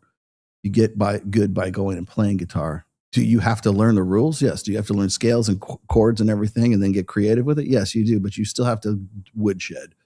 And that's what you have to do with anything, whether it's the gym, whether it's playing guitar, whether it's or it's learning how to like converse and hook up with chicks. How important is it to you? Like the guy was talking about like New York City. I can't leave because I have all these properties here. Okay, well, you can't leave. Great. How important is, I'm not even talking about girls. How important is change to you? Is it worth picking up and saying, you know what, this isn't working for me. I'm going to leave. I'm going to try something else in a different place. Right. Well, it'd be crazy. You've got properties here and making money. You got a great job. Yeah. But the thing is there's no chicks here.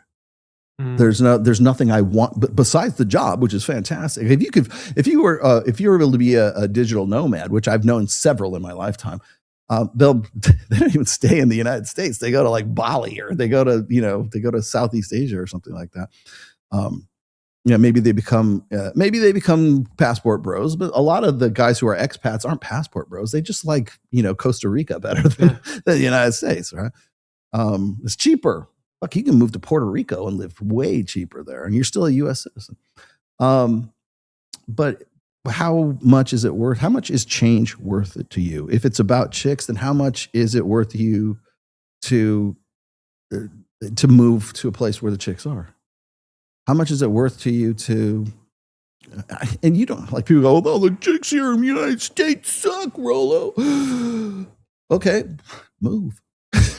Move to Mykonos. Move to where do you think they are? Where do you think that Poland might be? There's a lot of very good looking blondes in Poland. I can attest to Maya is Polish. Yeah, but Polish descent. She's American, but yeah, I need a hot blonde. Poland, my friend. Where are you going to go? Tell me what you want. What's your plan? Nothing. I'm going to wait here and vet girl. Like that's the thing that kills me, man. Is especially trad-cons love that term. Especially if shit goes sideways for you. If you're like in a relationship, if you're in a marriage or something like that, and she's just like, well, you didn't do what the Lord said, and so therefore she's not fucking you. Oh, she doesn't fuck you long enough. Divorce time. You know what? You just picked the wrong one. You didn't vet my son. No, I dated. I fucked a lot. I have more real world sexual experience than any fucking pastor I have ever met. And I still listen to them on Valentine's Day or Mother's Day or whatever. And they're going to convince me about how much they know about like women's nature and men's nature. Fuck you. I hate to be that way too, because I really probably shouldn't be that way. But bro, it's like you You don't own a Camaro and you're going to tell me how to put a supercharger on my fucking Camaro. No, you don't. You don't know what you're talking about because you don't have the experience. Hell, I don't have the experience of putting it on. Maybe my brother does. Anyways, what do we got here? We got one last one. I just got to you. Okay, good enough. There you go. So get out and go do. There's a school of thought, and I 100% agree with this, is all of your mental issues, all of your, what is it, your inner game? My inner game. I got to get my inner game perfect, Rollo, before I go out and do anything. No, you don't, because you know how you solve your inner game? You use your outer game and go out and fuck chicks, man. You know, that's what Mike Sartain says is, this is not my line, this is Mike's, is like outer game will solve 90% of your inner game problems. Go out and do it. There's nothing like being successful in the clubs and coming back and going, I wasn't thinking about my childhood trauma at all. There's a show called Tires, right? Uh-huh. It's Shane Gillis. Do you know him, the comedian? Yes.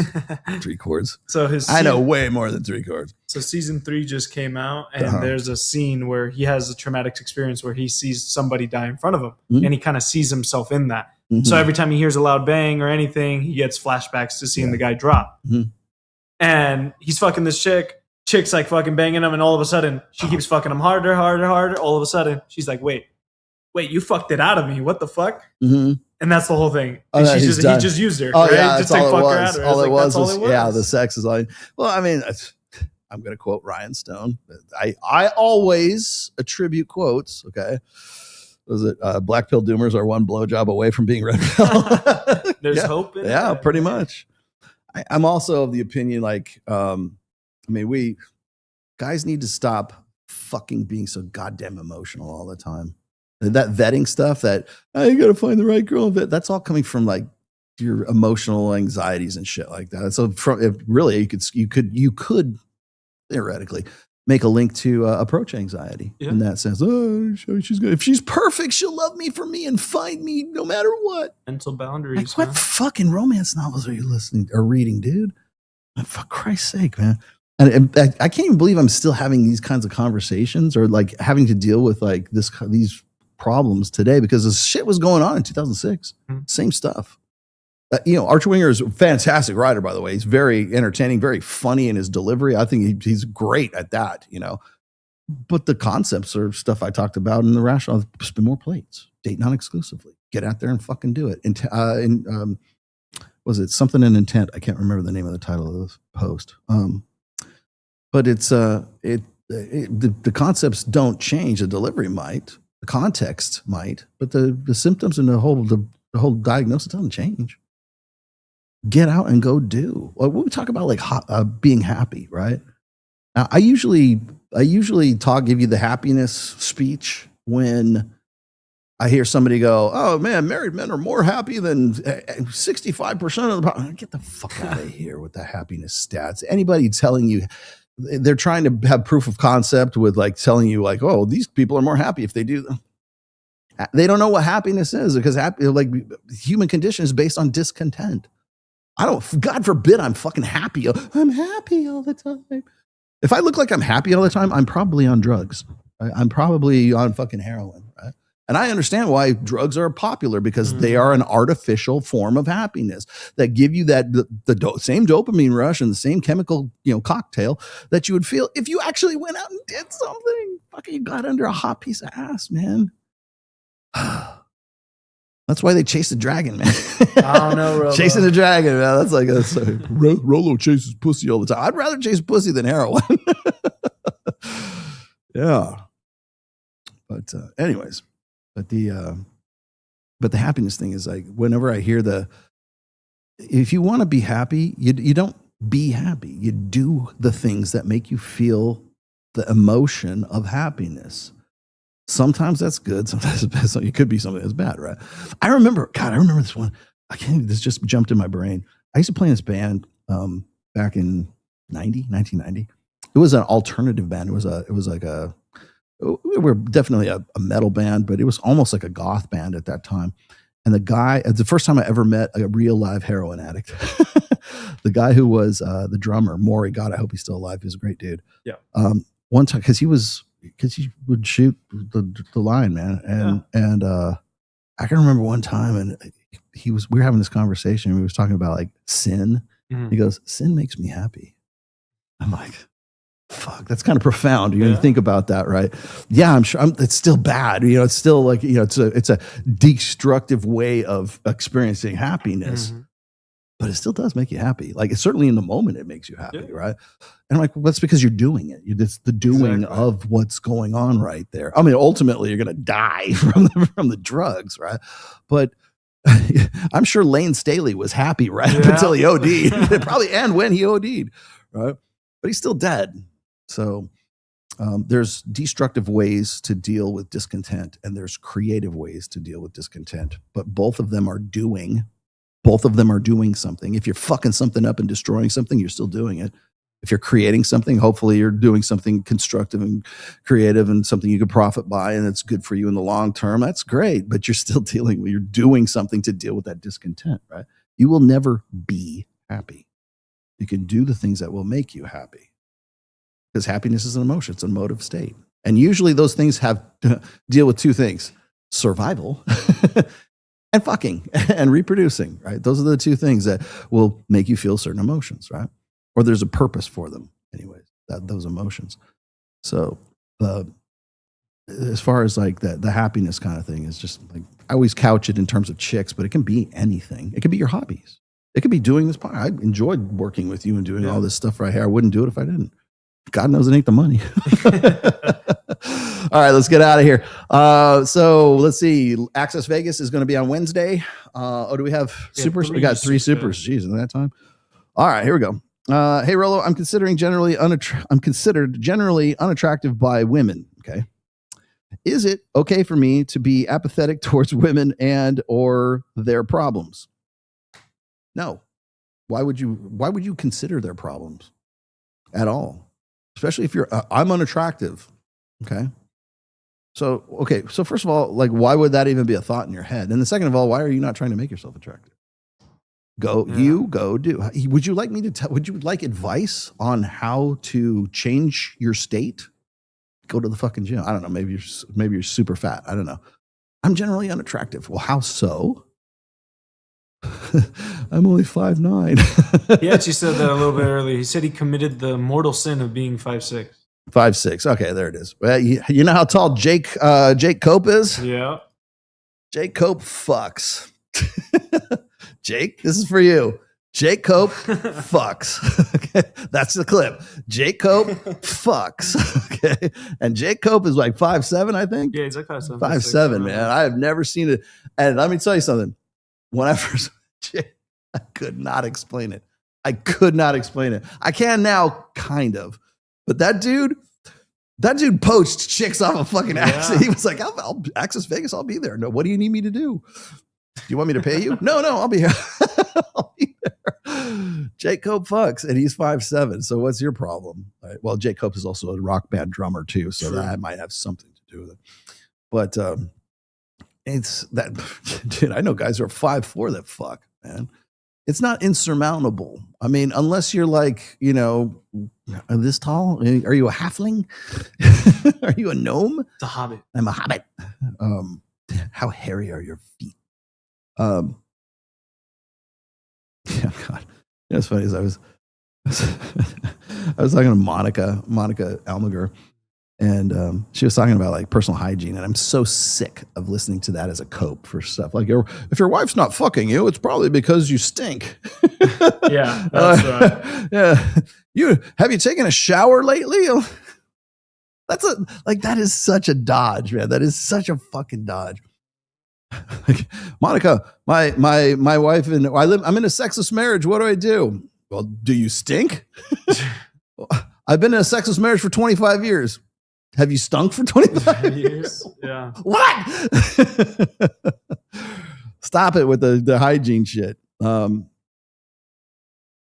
you be apathetic towards? Why would you I'm apathetic towards everybody's problems until they make it real for me, right? Until I can only care so much, right? Oh, I'll be apathetic. Like what? Like you don't care? why are you even telling me this, right? See here. Okay, actually, full stop. Did he? So he put that one prior to that. Yeah. I got a better idea.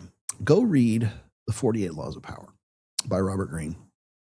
And in particular, pay attention to, I think it's Law 10, which is that one, do not help the drowning man. Is that the one avoid the unhappy and the unlucky? See, I was right. Fuck, I know those so well.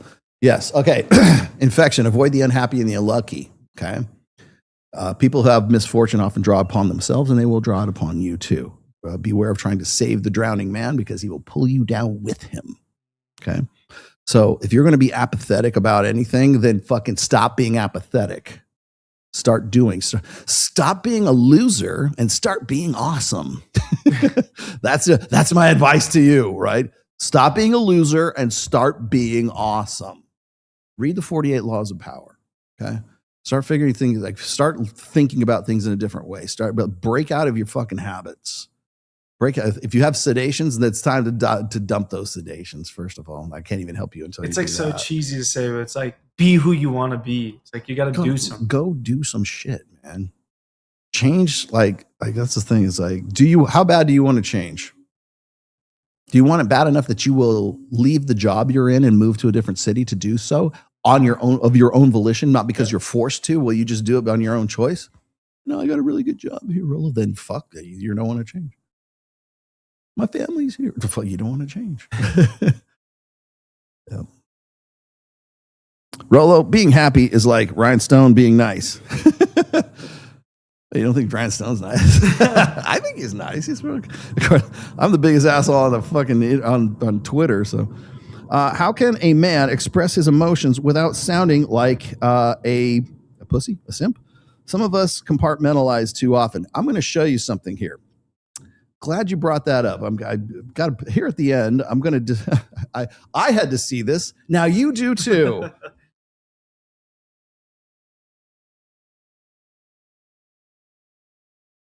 Is this it? Adult man who's not in the day. Here, don't do this.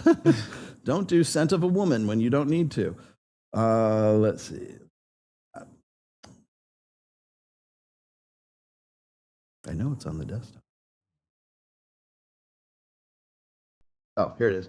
Don't be one of these guys.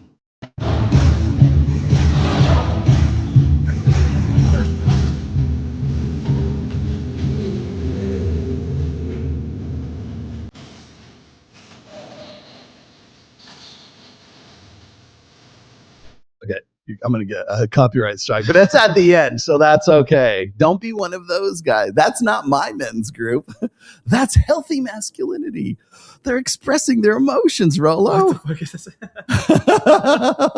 Yeah, I'll pull it back up. Go ahead. All right, there you go. There you go. They're expressing themselves. They're being vulnerable. Guys, come on. Let's all get fucking chai lattes after this. Boba. What the fuck is boba? What is this fucking the bubbles of the fucking pods? It's like tapioca pearls. What the fuck is that? Who the fuck invented that? I think it's the Chinese Communist Party came up with boba. I'm fairly certain. Okay, and then last but not least, I told Coral I was going to do this. I'm glad I'm doing this at the end here. Okay, I got this off her fucking website. Okay, I don't know who Dr. Mark Groves is. I don't know who this guy is. Okay. You cannot think your way out of a feeling. Oh, yes. Yes, you fucking can, actually. You cannot resolve matters of the heart with the mind. Actually, yes. Yes, you fucking can. Okay? You do not, because I'm not a slave to my fucking emotions. You don't need to understand more. You need to feel more. Oh. Come on, let's get in the trust. We're in the trust nest, right? Trust nest right now. You're safe. This is a safe space. I thought we were in the trust nest. It's not something you learn. It's something you do. Go sit in nature. I do agree with that. You do. Guys need to go out and fucking fish. Do something, right? And your feelings will come. See, this is... Oh, end the show now. Oh, my God. Stop it. Stop with the fucking emotions and stuff like that. we have had since 65, since the sexual revolution for sure, since the boomers. You guys hate the boomers so much? Good. I'm going to hate on the boomers for a minute. Since Woodstock, I'm going to be channel my inner Aaron Clary right now. All right.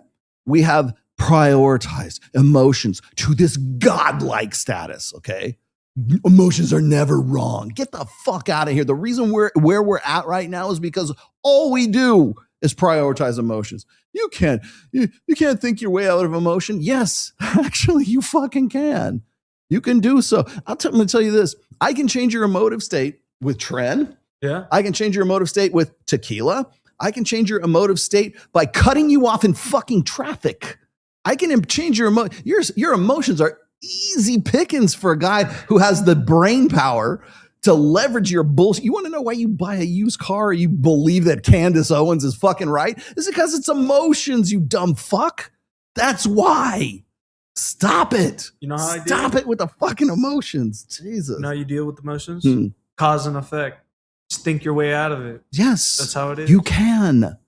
That's the beauty of having gray matter in your fucking head, man. That's the whole thing. You're not a slave to your fucking endorphins, man. When in doubt, zoom out. You gotta pull out. Jesus Christ. Like it kills me. Absolutely. Especially coming from a dude. Men and women do not process emotions the same way. Proven 100%. It's a mechanical fact. Especially, okay, let's even go with what you're saying here. Okay, embrace your emotions. That's funny because I tend to default to rage and fucking anger all the time. Well, not that emotion. What? Like the whole thing with Nicholas Cruz, when I told you about that, he was doing what he was always taught. Embrace my emotions. That's what he was doing. His emotion was rage. But he was embracing his emotions. He did exactly what his female teachers taught him to do so the village could be whole and we can all be in the trust fucking nest. Stop it. Please. It's not fucking... Emotions are not magic. They're not fucking cosmic juju from outer space, man. It's not the fucking law of attraction, or it's not astrology or that other shit, man. Emotions are real, yes, but they are also physical. Fight or flight. If I shoot you with a shit ton of adrenaline, you're going to feel something. Trust me. It's going to be fear or let's fucking go. Right. When Mike got into that fight with that guy. You get that. It's like whenever I see my dogs in the backyard and they hear something or Ned gets like, because ever since Ned got like attacked by that Rottweiler, Ned turned into likes to fight dog. Like he'll post up on dogs just to start some shit right now. Like, now I can do it. Let's go. Right. But like, I'll be in the backyard and be watching my dogs and just hanging out, just peaceful, nice. And then another dog will bark somewhere or some sound will happen. Yeah. And then the ridges on the back, like their hackles, Their right? The hairs. hackles goes up along the back and stuff like that. That's what I'm talking about, right? It's something, it's cause and effect. It's a trigger. I heard something. Poof, that, guess what? You're human and you can think your way out of that. Ned can't, but I can. Ned, calm the fuck down. Okay. Yes, you don't have to be a slave to your goddamn emotions. So shut, like, God, you got the piece of just so, I'm going to embrace my emotions right now. I'm going to turn into Popeye, man. All right, last one. Got a book recommendation to read up on the different genres of rock and heavy metal. Book? Actually, I do. You have been in the business, you know the score and notes. Okay, here's what it is. I got one for you. It's just off the top of my head, okay? Old book. It's called Masters of Metal. Or it's The Masters of Heavy Metal. It might be that one too. It's Masters of Metal. Metal. It's a like book. No, that's a video, I think. Okay, it might be Masters of Heavy Metal. I have the book actually still at home. I put book at the end of it. Yeah, there it is. It even finished it for you.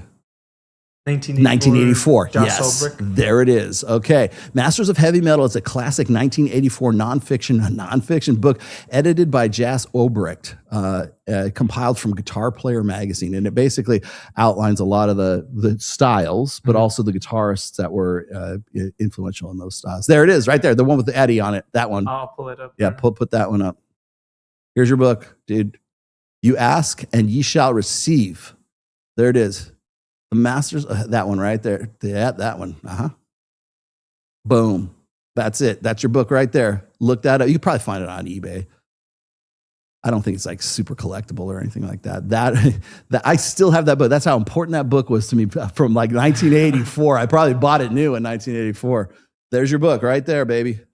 Got it? Good, great. All right, let's get out of here. Wednesday, Access Vegas. We have a bikini contest coming up. I want to say it's on the 26th, I'm pretty sure. And the other big news, I already made the announcement. I'll make it once again. September 2nd for Access Vegas, we have Adam Sosnick coming on board. And if you saw Adam Sosnick, he's been on the show once before, but that was way back at Sticky Paws. Yeah. And man, that's the Adam I want to be. Okay, I have this fantasy in my head. Okay, I'm no homo. This is my man crush. I would very much love, and I think this would be a practical too. I think we could make a lot of money at this. I think this would be a really great venture. I would love to be able to do Access Vegas. Like if Mike couldn't do it on like we usually do Access Vegas every other Wednesday. If we had me and Adam on one Wednesday, and then the next following was me and Mike, and then like we just swapped or whatever. Mike couldn't do it, then we could still keep the show going. We could actually do it weekly if I had another co-host, right? If Adam was that, I can think of anybody who I would do it with. He's the only name that comes to my head. I don't think I could do it with anybody else. Maybe Fresh. Right. If Fresh ever decided to leave Miami, then he would be my next choice. But Adam would be my first choice. I think that would be a fucking hell of a show. But getting him to cut the apron strings with fucking PBD is impossible. But I would love to have him on. If you saw the last one, which is still a classic, by the way, the clips are still out there, man. He was agitation, man. That's the Adam I want. And you got to remember, Adam's show, the Saucecast, has been defunct for like almost 2 years now, I think. So I'm sure he's raring to go. That's going to be a fucking great show. So make sure you have your schedules cleared for September 2nd for Access Vegas, because that is going to be one great show. But anyways, that's it for me. We will be back Sunday, 1 p.m. Pacific, 4 p.m. Eastern next time. If I can get to a midweek stream, I will. Again, if you're interested in Reignite, we do a call. You want to talk to me personally? We have a Zoom call that we do every Thursday at 4 p.m. Pacific time, which would be 7 Eastern. And if you want to be a part of that, it's fine. If you want to be part of you can actually get in on some of those calls. If you're a Patreon subscriber at the $200 level, that's available to you. Excuse me. All those links are down in the description below. I hope you guys liked the hair today. See, look here. It looks like I'm blonde. Kind of, yeah. Okay, so my hair is actually like not that, because it's the light. It's that yellow. It's that yellow light that's like making me look like I look like I'm one of those South. There we go. Okay, so yeah, a little bit better. It is white, but it's not yellow. People, is he blonde? Did he actually? Mac and Murphy has this video. I'm going to use it on Access Vegas. Do women have a bias against blonde dudes? Because he's a blonde dude. Yeah. Last call for super chat. There you go. You got it. Thank you for all your super chats and all of your jewels too. Thank you for giving me all of your jewels. I feel like we're playing a video game, man. And then I would encourage you to please give and support this channel, because I'm trying to pay Kyle now. And I need to make this show at least semi-profitable, because I need Kyle to stay on board, because I love Kyle. He's an integral part of this show. I'm going to have him be the producer on this upcoming Access Vegas on Wednesday.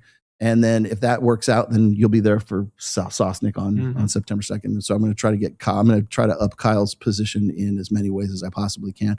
So if you guys want to support the show, you can always do it in multiple ways. Patreon's always there. Hell, if you want to give me a PayPal donation, that's fine too. But just to keep the show rolling, and I guess we'll see you guys next week. Thanks for watching. Hope this has been informational to you. I thought it was a pretty good show. Hell yeah! All right, brother. We'll see you guys next week. Bye bye.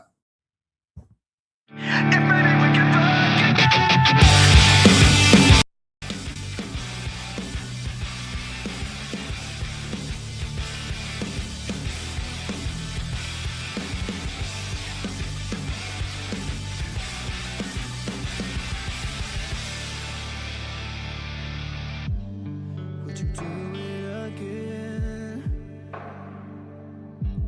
I need to feel you on top of me. I want to cast magic missile. But I was just a kid when we met and went into bed. It was my first time. What do you expect from me? I'm breaking up the rules now in the game. I've got some new tools. Please do the same. Time came by and went over like a matchbox stereo. Time to get my thoughts now, let go. Losers always whine about their best. Winners go home and fuck the prom queen.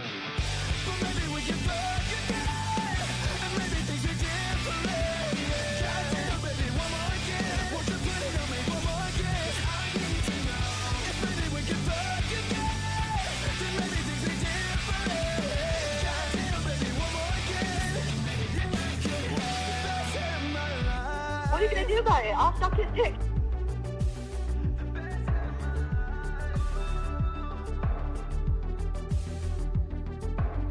Now we're fucking in the bathroom, tearing up every wall while I got your hair. Why you screaming my name? That's nasty. It is nasty, right? Isn't it nasty? Ugh. She was swinging in the bedroom, whole time stopping and stubbing with her hair. Like she's calling you Kelly. Well, I'm a whore. Ride me up and down like a pony. Turning up my song, getting nasty. Working up and down on your body. Ain't nobody got time for that. Ride me up and down like a pony. Turning up my song on your body. Baby, we'll get down to it all night. But maybe we can fuck again. And maybe things are different. Goddamn, baby, one more again. Won't you put it on me one more again? I need to know. If maybe we can fuck again. Then maybe things are different. Goddamn, baby, one more again. She's not a Christian. Preceding podcast has been a production of the Rational Mail. All rights reserved. Registered trademark 2026. And don't steal Ned stuff.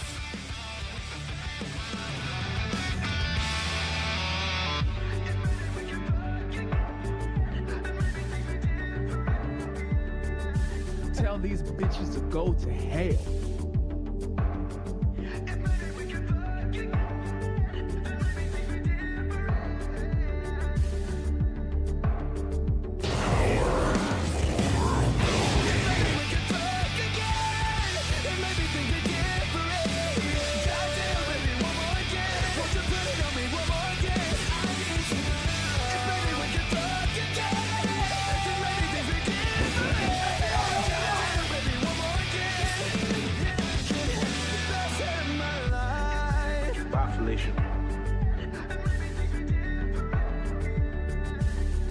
I want to cast magic missile.